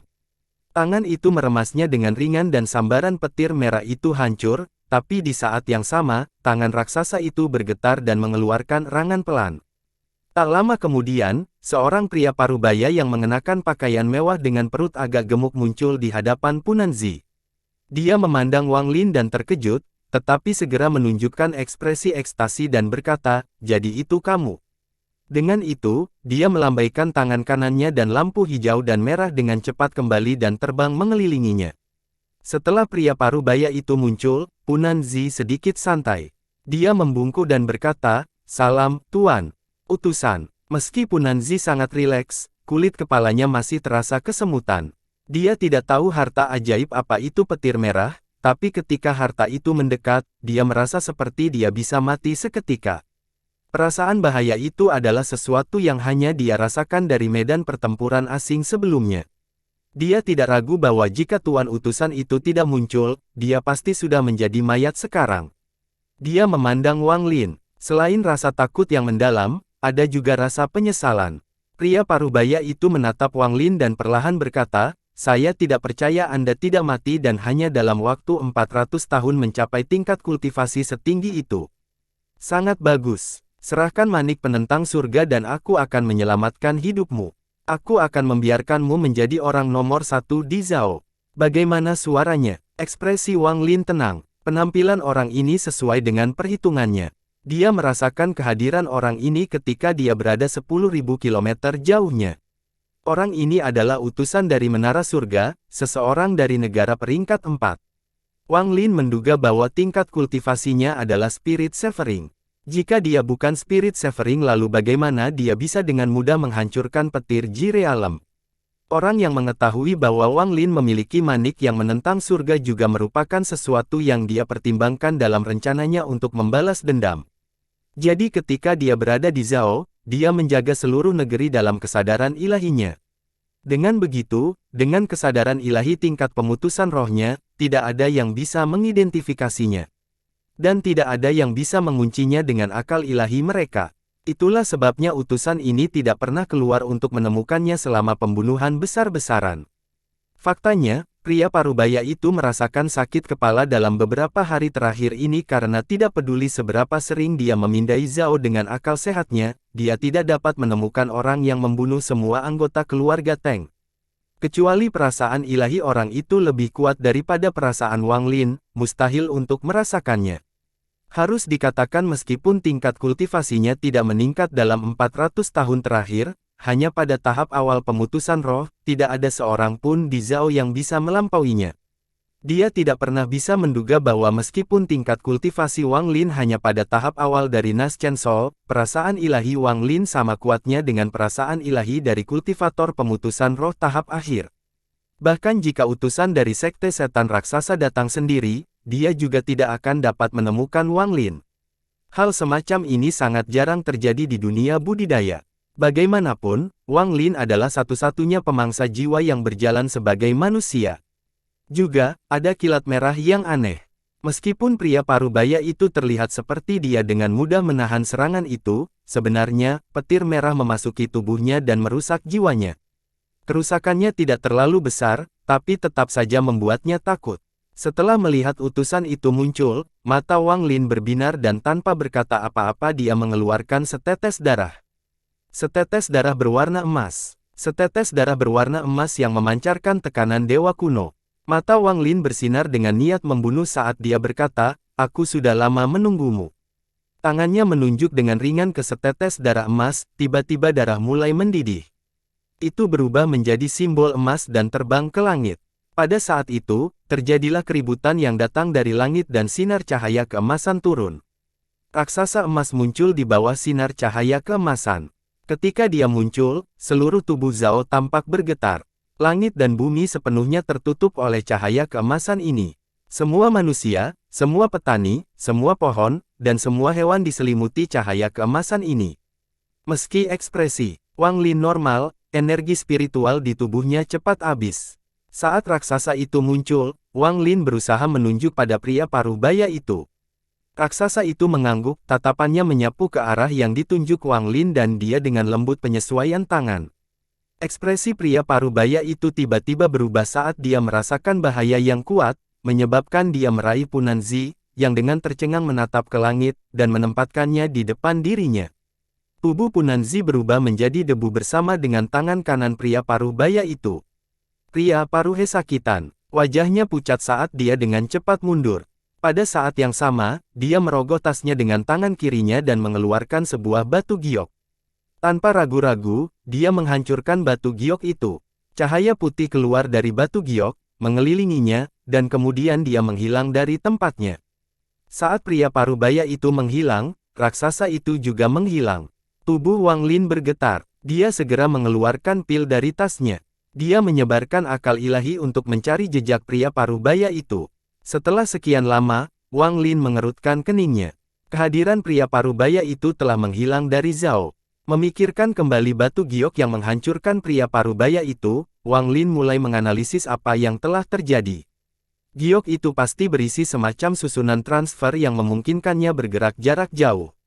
Harta ajaib dari negara budidaya peringkat 4 benar-benar di luar imajinasiku, gumam Wang Lin pada dirinya sendiri. Dia lalu menarik napas dalam-dalam. Sebenarnya tebakannya sangat akurat. Apa yang digunakan pria parubaya itu adalah batu giok pengungsi yang diberikan kepada semua murid inti sektenya. Selama mereka berada dalam jarak tertentu, mereka dapat kembali ke sekte dalam sekejap. Velop masuk. Utusan itu sangat takut pada Wang Lin. Menurut pengetahuannya, teknik Wang Lin adalah teknik sekte setan raksasa. Kekuatan teknik ini sangat menakutkan. Bahkan dia tidak yakin apakah dia bisa memblokirnya. Dia sudah melihat teknik ini 2 kali di Zhao, jadi dia yakin Wang Lin bisa menggunakannya untuk ketiga kalinya. Untuk musuh seperti ini, meskipun Wang Lin baru berada di tahap Nas Chen Sol, dia tetap tidak berani macam-macam. Itu sebabnya dia tidak ragu-ragu menggunakan Punan Zi sebagai tameng untuk memberikan cukup waktu untuk melarikan diri. Wang Lin duduk bersila di tanah untuk memulihkan energi spiritualnya. Setelah sekian lama, dia berdiri, membayangkan tangannya, dan mengambil menara yang terbuat dari kepala anggota keluarga Teng. Di sebuah desa di kaki Gunung Hangyue, semua penduduk desa tertidur setelah angin aneh bertiup. Tak lama kemudian, sebuah menara berputar muncul di depan rumah keluarga Wang. Di bawah menara, Wang Lin berlutut di tanah dan bersujud saat air mata mengalir di pipinya. Dia hanya menyembunyikan rumahnya seperti ini sampai malam tiba. Kemudian Wang Lin menghela nafas, menabrak menara dengan tangannya, dan menara kepala berubah menjadi debu. Saya telah membalas dendam keluarga kami.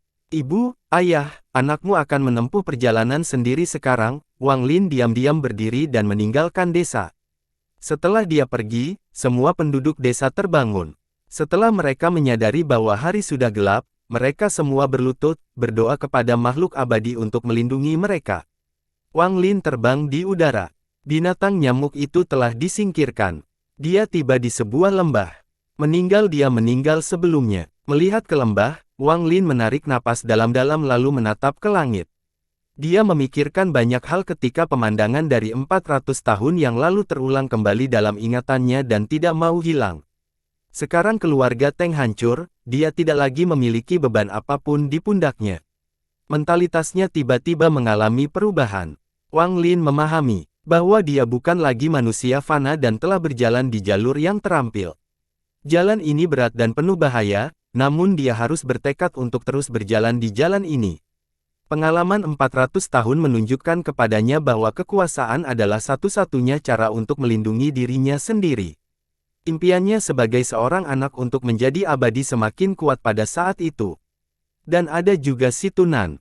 Hanya setelah tingkat terobosannya mencapai tahap transformasi jiwa, si Tunan dapat meninggalkan manik yang menantang surga. Dan ada juga alam semesta yang luas dari ingatan dewa kuno, bersama dengan bentuk kehidupan yang kuat yang tak terhitung jumlahnya yang sangat mengejutkan Wang Lin.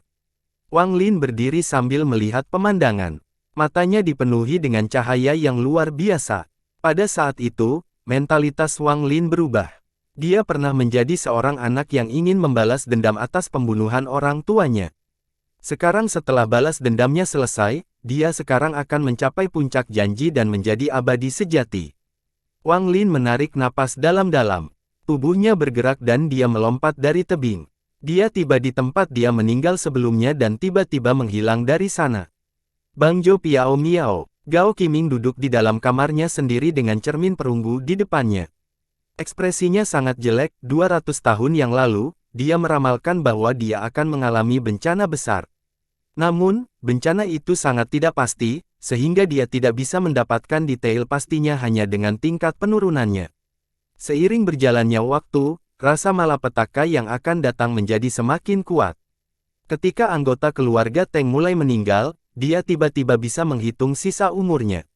Dia hanya punya 10 hari lagi. Jika dia tidak mati dalam 10 hari, maka bencana tersebut akan mempengaruhi seluruh sekte Piao Miao. Hari ini adalah hari ke-10. Gao Qiming selalu percaya pada jalan surga karena itulah jalurnya. Dia tahu bahwa dia harus mati hari ini, jika tidak, sekte Piao Miao akan berada dalam bahaya. Itu sebabnya dia sudah mulai merencanakan kematiannya beberapa hari yang lalu. Saat ini, dia tidak menyesal lagi. Dia menarik napas dalam-dalam, memandang sekelilingnya dengan penyesalan, dan memukul keningnya dengan telapak tangannya. Darah keluar dari sudut mulutnya, penglihatannya menjadi kabur, dan cahaya di matanya memudar. Pada saat itu, dia tiba-tiba melihat pemandangan dari 400 tahun lalu. Saat itulah Teng Huayuan memintanya untuk menemukan lokasi keluarga murid yayasan pendirian. Dia memperoleh sedikit pemahaman, lalu menutup matanya dan mati. Wang Lin memandang Zhao dari sebelah susunan transfer kuno. Dia kemudian membuka barisan dan menghilang dari Zhao. 10 hari kemudian, seorang pemuda berwajah jahat muncul di sebelah susunan transfer. Dia melihat susunan transfer dan masuk ke dalamnya tanpa ragu-ragu. Di lembah jutaan mil jauhnya dari Zhao, sosok Wang Lin perlahan muncul. Saat dia muncul, dia menyebarkan akal sehatnya, lalu dengan hati-hati memeriksa petanya. Kemudian dia dengan cepat bergerak, mencari susunan transfer berikutnya. Wang Lin tahu bahwa pemilik tas pegangan mendekat dari belakang. Jika dia tidak kehilangan dia maka dia tidak bisa berkultivasi dengan damai. Oleh karena itu, tujuannya adalah susunan transfer kuno. Dia memiliki cukup banyak batu roh kualitas terbaik, jadi dia bisa menggunakannya beberapa kali. Setengah bulan kemudian, Wang Lin tiba di barisan transfer kuno. Setelah dia memeriksanya, dia berdiri di tengah-tengahnya, mengeluarkan batu roh kualitas terbaik, dan meletakkannya di susunannya. Namun pada saat itu, awan gelap tiba-tiba muncul. Awan itu berkumpul dan membentuk sosok pemuda berwajah jahat. Pemuda itu menatap Wang Lin. Hati Wang Lin tenggelam. Kecepatan pemuda itu beberapa kali lebih cepat dari yang dia kira sebelumnya. Wang Lin juga tidak dapat menentukan tingkat kultivasi orang ini dengan akal sehatnya. Dia merasakan bahaya yang luar biasa.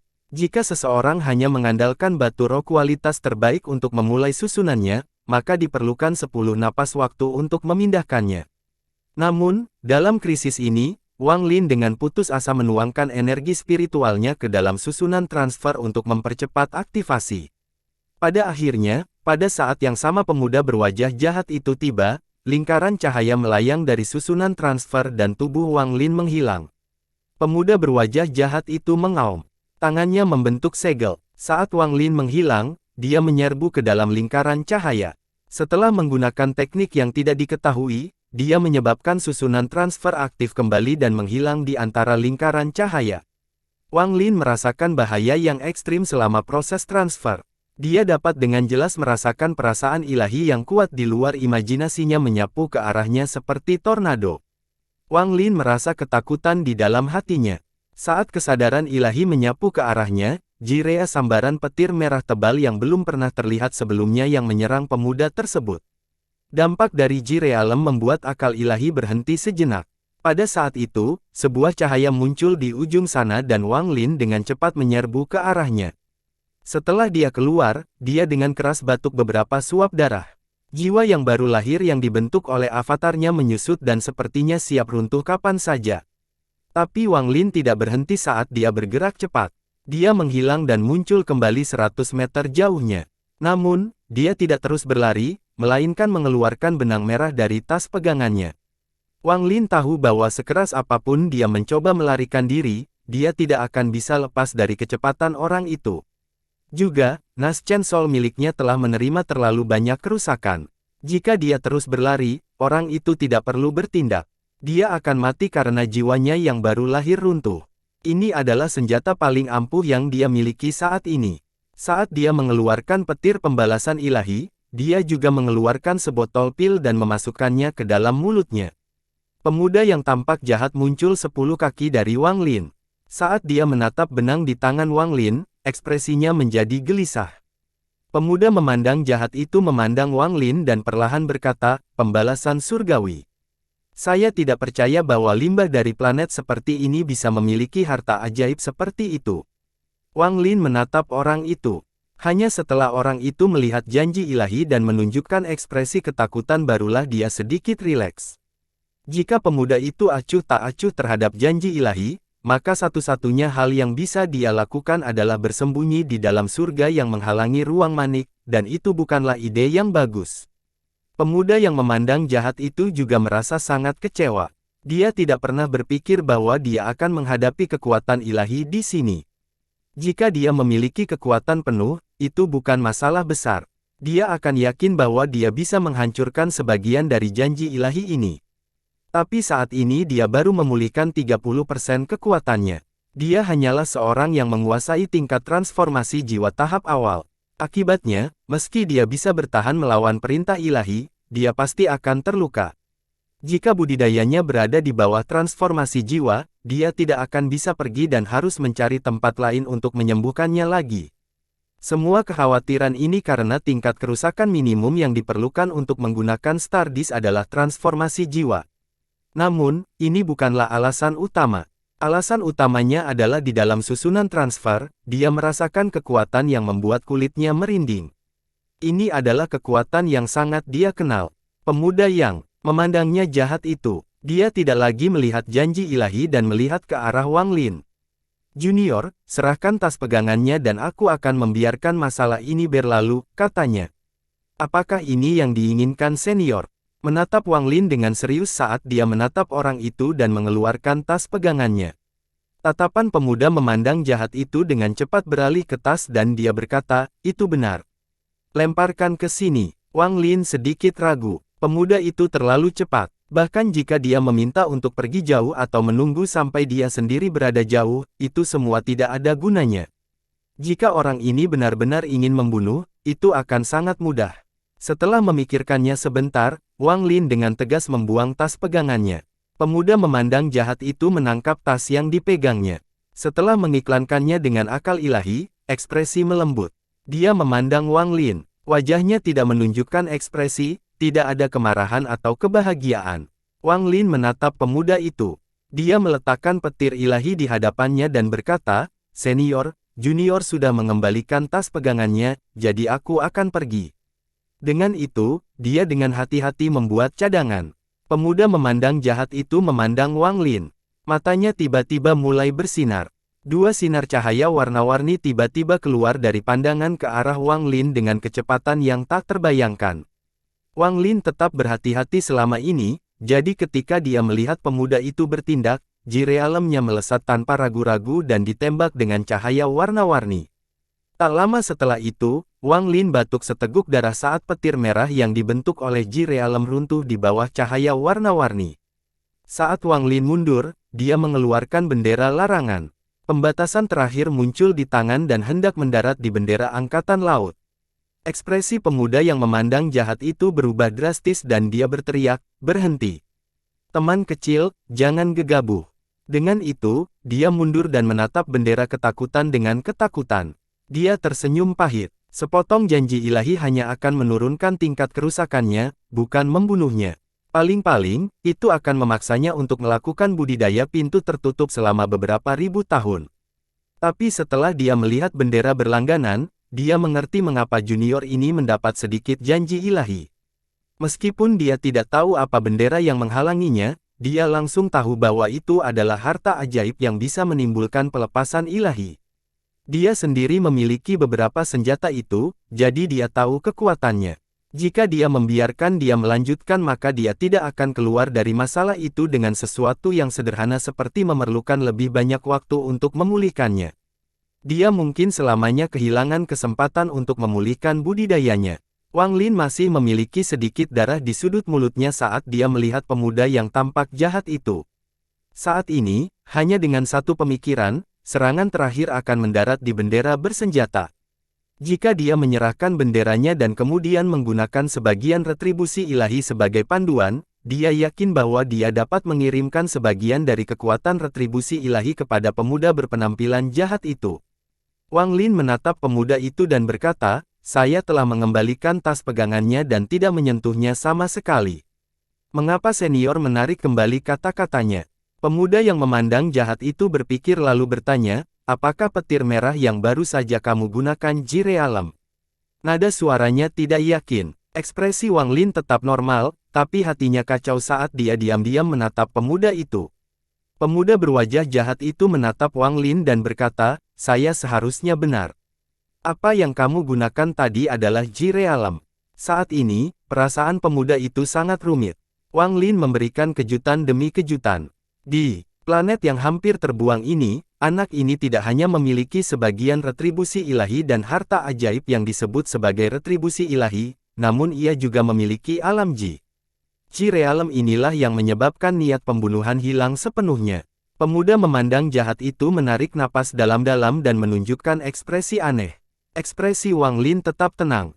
Setelah hening beberapa saat, dia berkata, jika senior tidak punya apa-apa lagi maka junior akan pergi.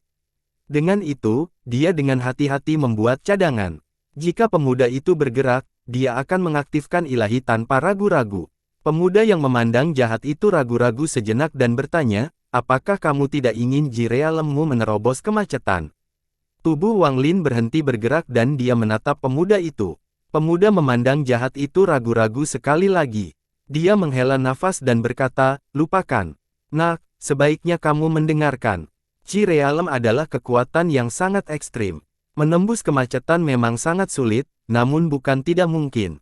Ekspresi Wang Lin tetap tidak terkesan saat dia diam-diam menatap orang itu. Pria muda yang tampak jahat itu menampilkan ekspresi dihargai dan matanya tiba-tiba bersinar ketika cahaya warna-warni perlahan muncul. Cahaya itu berubah menjadi bola cahaya dan melayang di tangan. Kehati-hatian Wang Lin mencapai titik ekstrim saat dia memancarkan cahaya warna-warni. Pemuda yang memandang jahat itu memandangi cahaya warna-warni dengan ekspresi yang rumit. Setelah sekian lama, dia menghela nafas dan berkata, periksa cahaya dengan akal sehatmu. Wang Lin berpikir sejenak sebelum menghirup cahaya dengan akal sehatnya menjadi aneh. Dia berhenti sejenak lalu bertanya, ini adalah, di dalam cahaya warna-warni, dia mendeteksi sebagian jirim. Penemuan ini menggemparkan hati. Pemuda memandang jahat itu menarik napas dalam-dalam dan perlahan berkata, kamu berada di sekitar. Cahaya warna-warni di planet asalku ini disebut Ji Realem 5 warna. Ini awalnya bukan milikku. Itu diberikan kepada saya oleh seorang teman saat dia bernafas. Wang Lin menarik napas dalam-dalam. Matanya bergetar saat dia melihat cahaya warna-warni. Pemuda yang tampak jahat itu mengayunkan tangannya dan cahaya warna-warni menghilang. Dia memandang Wang Lin dan berkata, Ji Realem dibagi menjadi banyak jenis. Mengenai berapa jumlahnya, tidak ada yang tahu pasti. Penggarap dengan Ji Realem jarang ada di genetika budidaya, jadi saya tidak dapat melihat properti apa yang terkandung dalam Ji Realem Anda. Namun saya tahu bahwa apapun jenis Ji Realemnya, semuanya memiliki hambatan, dan hambatan tersebut sangat sulit untuk ditembus. Saya tahu metode yang memungkinkan Ji Realem menerobos kemacetan, cultivation planet kristal. Kristal ini diberikan kepada setiap negara budidaya peringkat 6 ketika mendapat persetujuan dari komersialisasi budidaya. Monster tua dari budidaya menggunakan kekuatan melawan surga untuk membentuk kristal. Ini adalah harta nasional negara budidaya peringkat 6. Jika seorang kultivator Ji Realem mendapatkannya dan memurnikannya, ada kemungkinan untuk menembus kemacetan Ji Realem itu. Ekspresi Wang Lin agak jelek. Harta nasional negara budidaya peringkat 6 bukanlah sesuatu yang bisa dia peroleh. Pemuda berwajah jahat itu memandang Wang Lin. Dia kemudian menamparkan tas pegangannya dan mengeluarkan cakram hitam. Dia dengan santai memukul cakram itu dengan tangan kanannya dan cakram itu tiba-tiba membesar sambil mengeluarkan cahaya lembut. Jika Anda berhasil mendapatkan kristal planet budidaya dan memperoleh kualifikasi untuk meninggalkan planet yang terbuang ini, Anda dapat datang dan menemukan saya di planet 5 elemen. Namaku Naduo. Dengan itu, dia bangkit ke udara dan menghilang ke dalam piringan terbang. Tak lama kemudian, piringan tersebut mulai berputar dengan cepat sehingga menyebabkan munculnya lubang di langit. Melalui lubang tersebut, Wang Lin bisa melihat keindahan tak berujung yang dipenuhi bintang terang. Piringan itu bergerak dan masuk ke dalam lubang. Lubang itu dengan cepat menyusut dan menghilang tanpa bekas. Wang Lin menganggap dirinya sangat beruntung karena orang ini tidak mempermasalahkan tas yang dipegangnya. Entah itu bendera larangan atau sepotong retribusi ilahi, keduanya adalah senjata pamungkasnya, terutama sepotong retribusi ilahi. Ini adalah hal-hal yang dia tidak ingin gunakan jika tidak perlu. Dia melihat kemana lubang itu menghilang dan dorongan kuat muncul di hatinya. Ketika dia masih muda, dia bermimpi terbang di langit, tapi sekarang dia ingin terbang di antara bintang-bintang. Dia menarik napas dalam-dalam dan berbalik untuk pergi. Kristal negara budidaya dari negara budidaya peringkat 6 bukanlah sesuatu yang bisa dia peroleh saat ini. Apakah yang dikatakan pemuda berwajah jahat itu benar atau tidak, itu masih merupakan petunjuk. Jika dia mencapai tingkat kultivasi yang cukup tinggi untuk mendapatkannya maka dia tidak akan keberatan mencobanya. Satu-satunya hal yang perlu dia khawatirkan sekarang adalah bagaimana mencapai tahap pemutusan roh. Menghasilkan seorang kultivator pemutusan roh adalah syarat bagi negara budidaya peringkat 3 untuk mencapai peringkat 4. Ini sangat sulit. Harus dikatakan bahwa di seluruh planet ini, terdapat banyak negara budidaya peringkat 3, tetapi kurang dari 20 negara budidaya peringkat 4. Data ini dengan jelas menunjukkan sulitnya mencapai tahap spirit severing. Jika dia ingin mencapai tahap pemutusan roh, energi spiritual dan lingkungan negara budidaya peringkat 3 tidaklah cukup. Tujuan Wang Lin adalah menemukan negara budidaya peringkat 4 dan mencapai tahap pemutusan roh di sana. Dia mengeluarkan petanya. Setelah melihatnya sebentar, dia mengarahkan pandangannya pada persatuan 5 sekte. Negara budidaya peringkat 4 ini adalah yang paling dekat dengan lokasinya saat ini. Setengah bulan kemudian, perbatasan persatuan 5 sekte muncul di hadapan Wang Lin. Di perbatasan, ada layar tipis yang menghalangi jalan. Inilah perbedaan antara negara budidaya peringkat 3 dan peringkat 4. Lampu ini menghalangi orang luar untuk masuk. Wang Lin tiba di depan layar cahaya. Setelah melihatnya sebentar, dia mengirimkan batasan.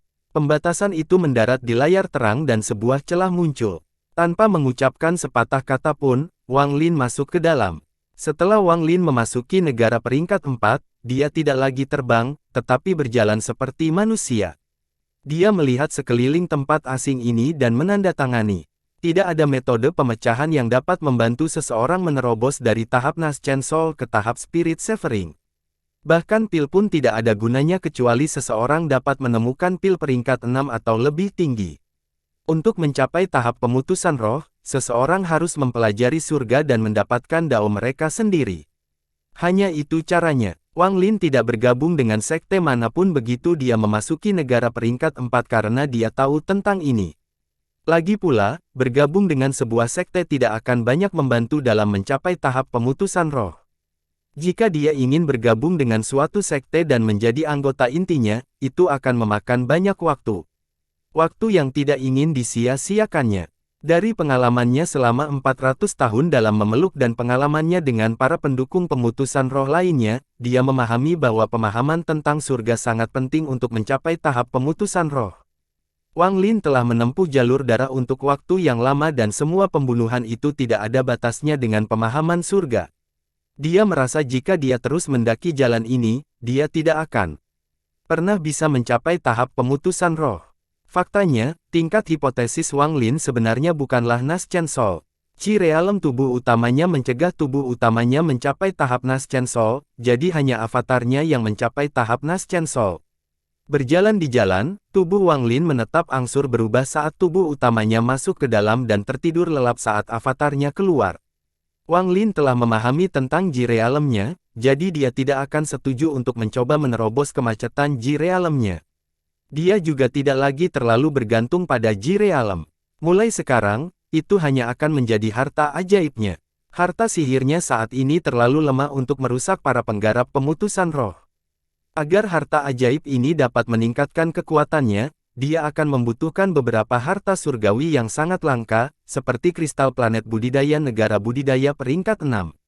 Setelah menyerah pada Qi realem, Wang Lin memutuskan untuk menggunakan avatarnya untuk menempuh jalur seorang kultivator. Jika suatu hari avatarnya mencapai tahap transformasi jiwa, dia mungkin memiliki peluang untuk mendapatkan kristal tersebut. Kemudian, setelah dia menyempurnakannya, dia mungkin memiliki kesempatan untuk menerobos dengan Qi realemnya. Wang Lin menarik napas dalam-dalam dan menghilangkan Qi realem dari kesadarannya. Dia memahami bahwa hal terpenting yang harus dia lakukan adalah mendapatkan pemahaman tentang surga, tetapi dia telah menghabiskan sebagian besar hidupnya di jalur pembunuhan, dan jalur ini belum lengkap. Jika dia ingin memahami surga maka dia harus memulai dari awal dan menjadi manusia fana. Jika seseorang ingin berubah menjadi makhluk abadi, ia harus berubah menjadi makhluk fana terlebih dahulu. Sebelum dia menyadarinya, mentalitas Wang Lin berubah dan dia mendapatkan sedikit pemahaman. Namun, petunjuk itu berlalu begitu saja dan Wang Lin tidak dapat menangkapnya. Dia merenung sejenak lalu tersenyum. Budidayanya menghilang seperti salju yang mencair. Setelah beberapa saat, dia tampak tidak berbeda dengan manusia biasa.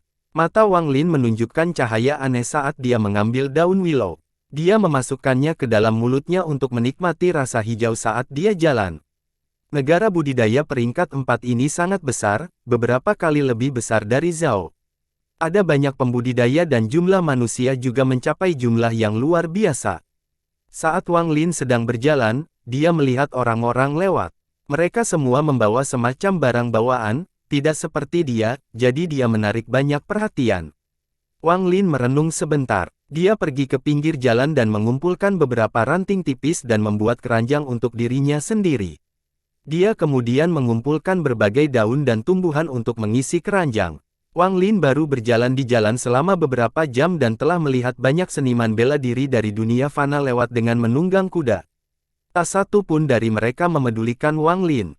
Setiap kali kuda lewat, mereka akan menimbulkan awan debu, namun Wang Lin tidak keberatan. Dia membersihkan kotoran dari pakaiannya dan terus berjalan. Namun kali ini, dia hanya berjalan sedikit sebelum sebuah suara di belakangnya berteriak, "Beri jalan."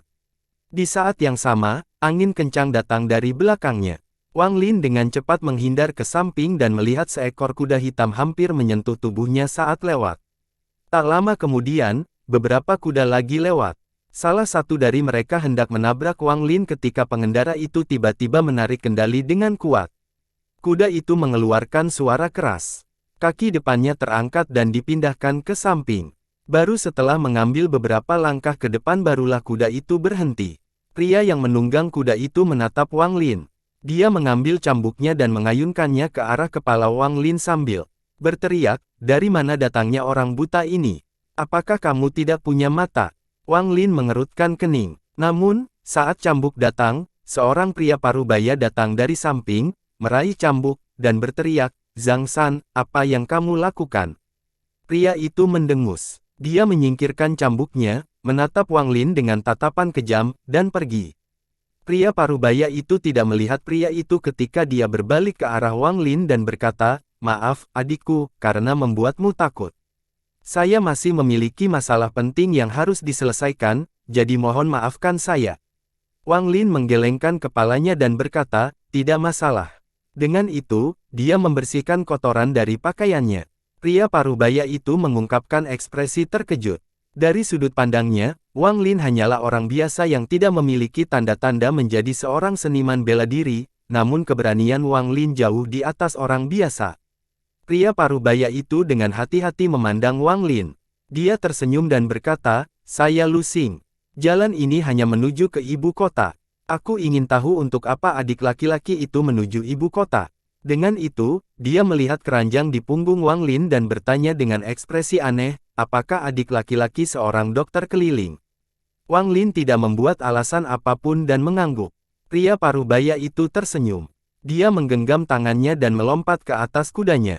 Tiba-tiba, kuda itu menjerit, tetapi bukannya maju, dia malah mundur. Wang Lin berbalik dan melihat 100 meter di belakangnya, sebuah kereta perlahan bergerak maju. Setengah jam kemudian, kereta itu perlahan muncul di belakang Wang Lin. Ada lebih dari 100 orang berkuda yang menjaga gerbong tersebut. Semua mata mereka bersinar, kepala mereka lurus. Jelas sekali bahwa mereka semua adalah seniman bela diri yang ahli. Lu Xing berada di sisi gerbong. Dia dekat dengan gerbong, berbicara dengan seseorang di dalam. Jalan ini tidak lebar, jadi setelah melihat gerbongnya, Wang Lin berdiri di pinggir jalan. Saat kereta melewatinya, 4 orang menunggang kuda muncul di depannya untuk menghalanginya dari kereta. Lu Xing menoleh untuk melihat Wang Lin dan matanya berbinar.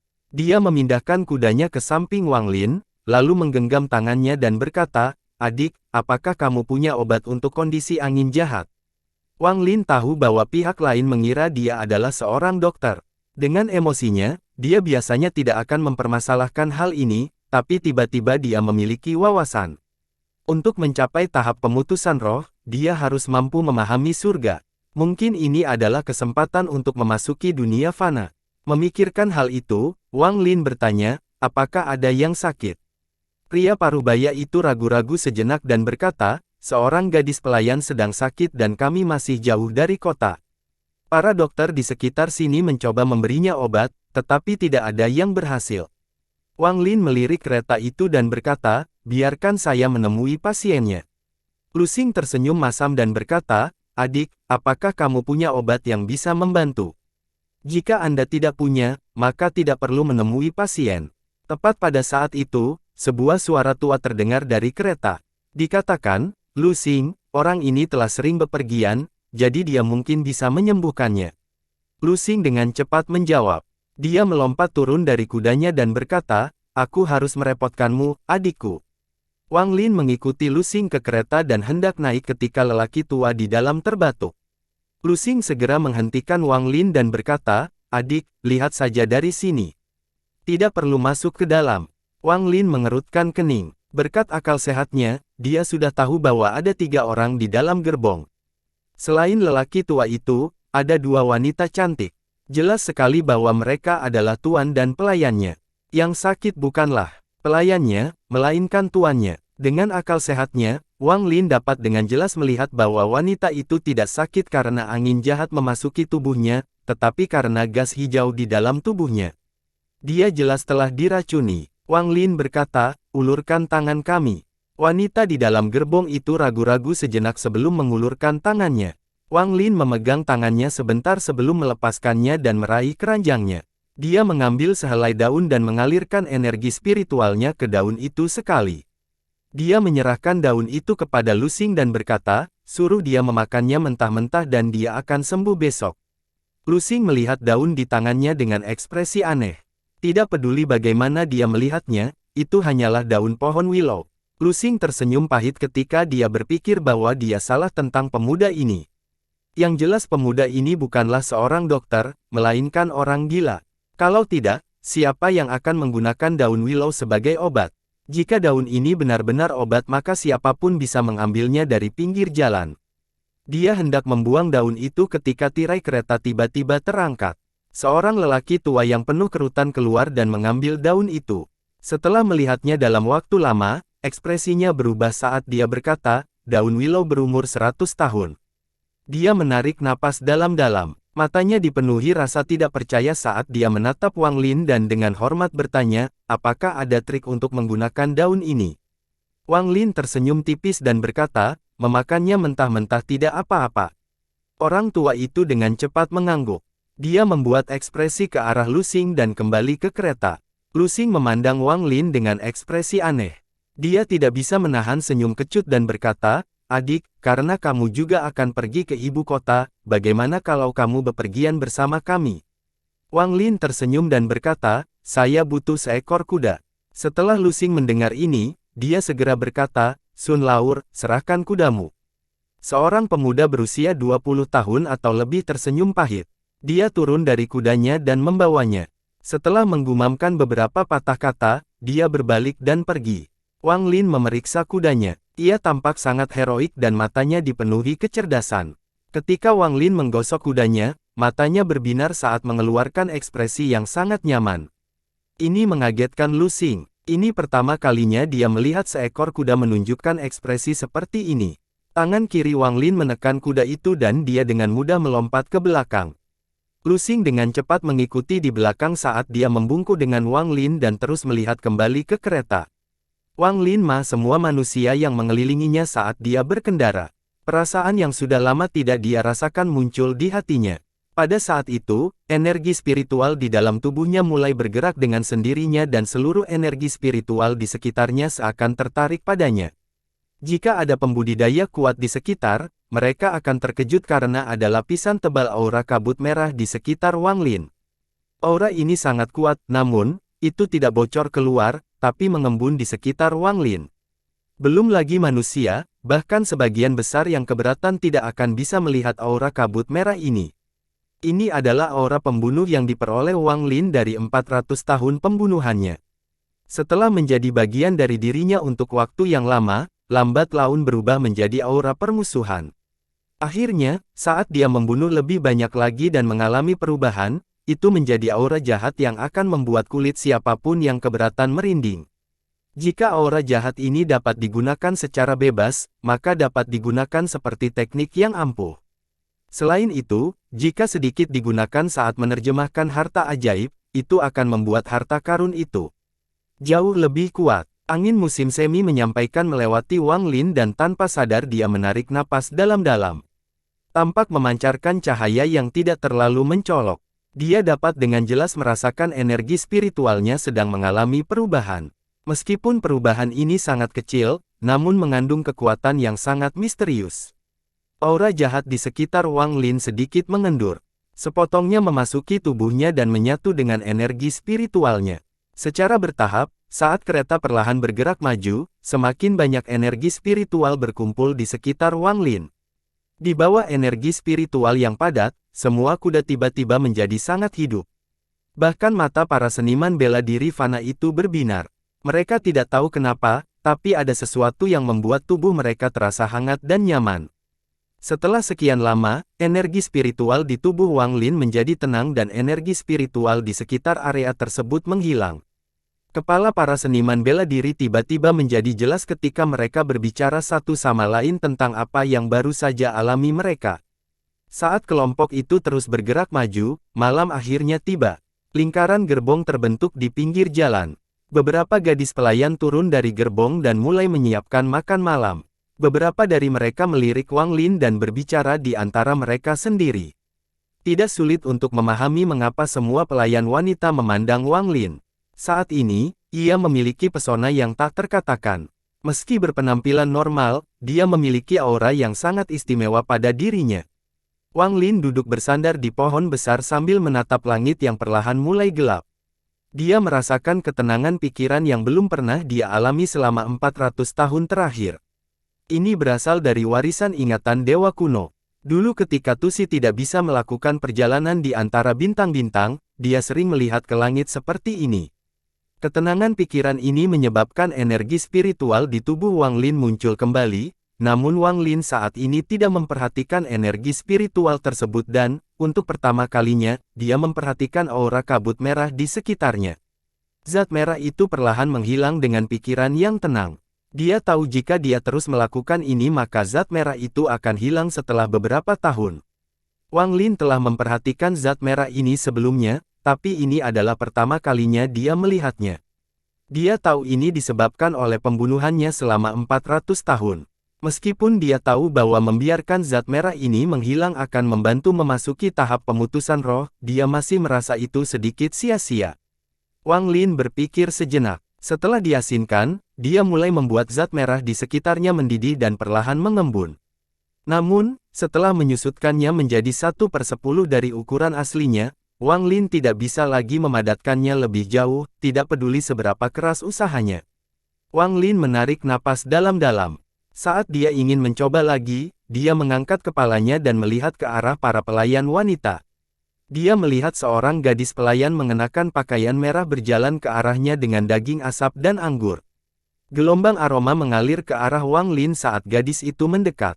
Dia meletakkan daging dan anggur sambil penasaran menatap Wang Lin sebentar dan berkata, "Terima kasih." Gadis ini adalah gadis pelayan yang duduk bersama wanita muda di kereta tadi. Dia mengambil anggur itu, menyesapnya dengan akal sehatnya, lalu menyesapnya. Rasa panas dan pedas tiba-tiba memasuki tubuhnya. Dalam 400 tahun ini adalah salah satu dari beberapa kali Wang Lin meminum anggur apapun. Dulu sebelum dia memasuki jalurnya, ayahnya hanya akan mengambil anggur ketika paman keempatnya datang. Kapanpun itu terjadi, Wang Lin diam-diam akan minum sedikit, lalu terkikik ke arah ayah dan paman keempatnya dengan wajah merah. Dengan sedikit kesedihan, Wang Lin meneguk lagi. Gadis itu membuka mulutnya ingin mengatakan sesuatu, tapi kemudian seseorang menemukannya. Gadis itu menjawab. Matanya yang cantik menatap Wang Lin sebelum dia berbalik dan pergi. Karena Wang Lin adalah seorang yang cerdas, dia tidak perlu makan, jadi makanan manusia tidak menarik baginya. Daging asap itu tertinggal di tempatnya, tapi anggur ini mengingatkannya pada sesuatu, jadi dia terus meminumnya sampai semuanya habis. Di tengah malam, para seniman bela diri membuat lubang api. Semburan tawa datang dari orang-orang yang berkumpul di sekitar mereka. Saat Wang Lin mendengarkan tawa mereka, dia tidak bisa menahan senyum tipis. Beberapa seniman bela diri menjadi sangat berani setelah minum sedikit dan memberikan pelayan untuk beberapa waktu pribadi. Melihat manusia fana ini, Wang Lin tanpa sadar memikirkan Ling Wuan. Pada saat itu, Lu Xing tiba di samping Wang Lin dengan 2 kendi anggur. Setelah memberikan kendi kepada Wang Lin, dia duduk di sebelahnya dan berkata, "Adik, obatmu memang efektif. Nona sudah lebih baik. Ini, bersulang untukmu." Dengan itu, dia memeluk kendi dan mengisi cangkirnya, tetapi kemudian dia melihat bahwa Wang Lin bahkan tidak menggunakan cangkir dan meminum seteguk besar langsung dari cangkirnya. Dia tertawa. Setelah meminum anggur di dalam cangkir, dia meniru Wang Lin dan meminum seteguk besar dari jagnya. "Bukankah kamu mengatakan bahwa gadis pelayanlah yang sakit? Kenapa sekarang nona muda itu?" Wang Lin tersenyum tipis sambil menatap Lu Xing. Wajah lama Lu Xing memerah. Dia merasa sangat malu sambil menamparkan kakinya dan berkata, "Adik, ini salahku. Bagaimana dengan ini, begitu kita sampai di ibu kota, jika Anda memiliki masalah, Anda bisa datang ke toko Southern Heaven untuk menemukan saya. Selama saya mampu, saya tidak akan ragu untuk membantu." Wang Lin tersenyum. Dia tidak lagi berbicara. Dia perlahan menikmati rasa anggurnya.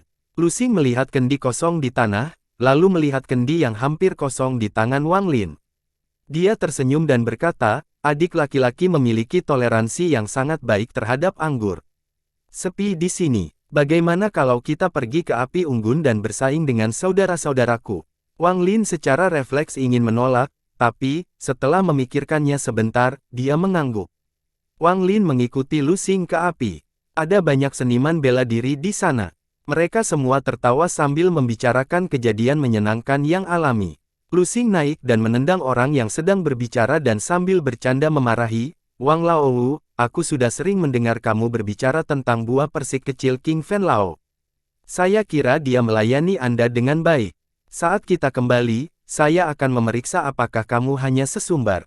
Orang bernama Wang pindah untuk memberi 2 tempat bagi Lu Xing dan Wang Lin sambil berkata, "Karena kamu mengurus bisnis begitu cepat, saya akan menanggung tagihannya.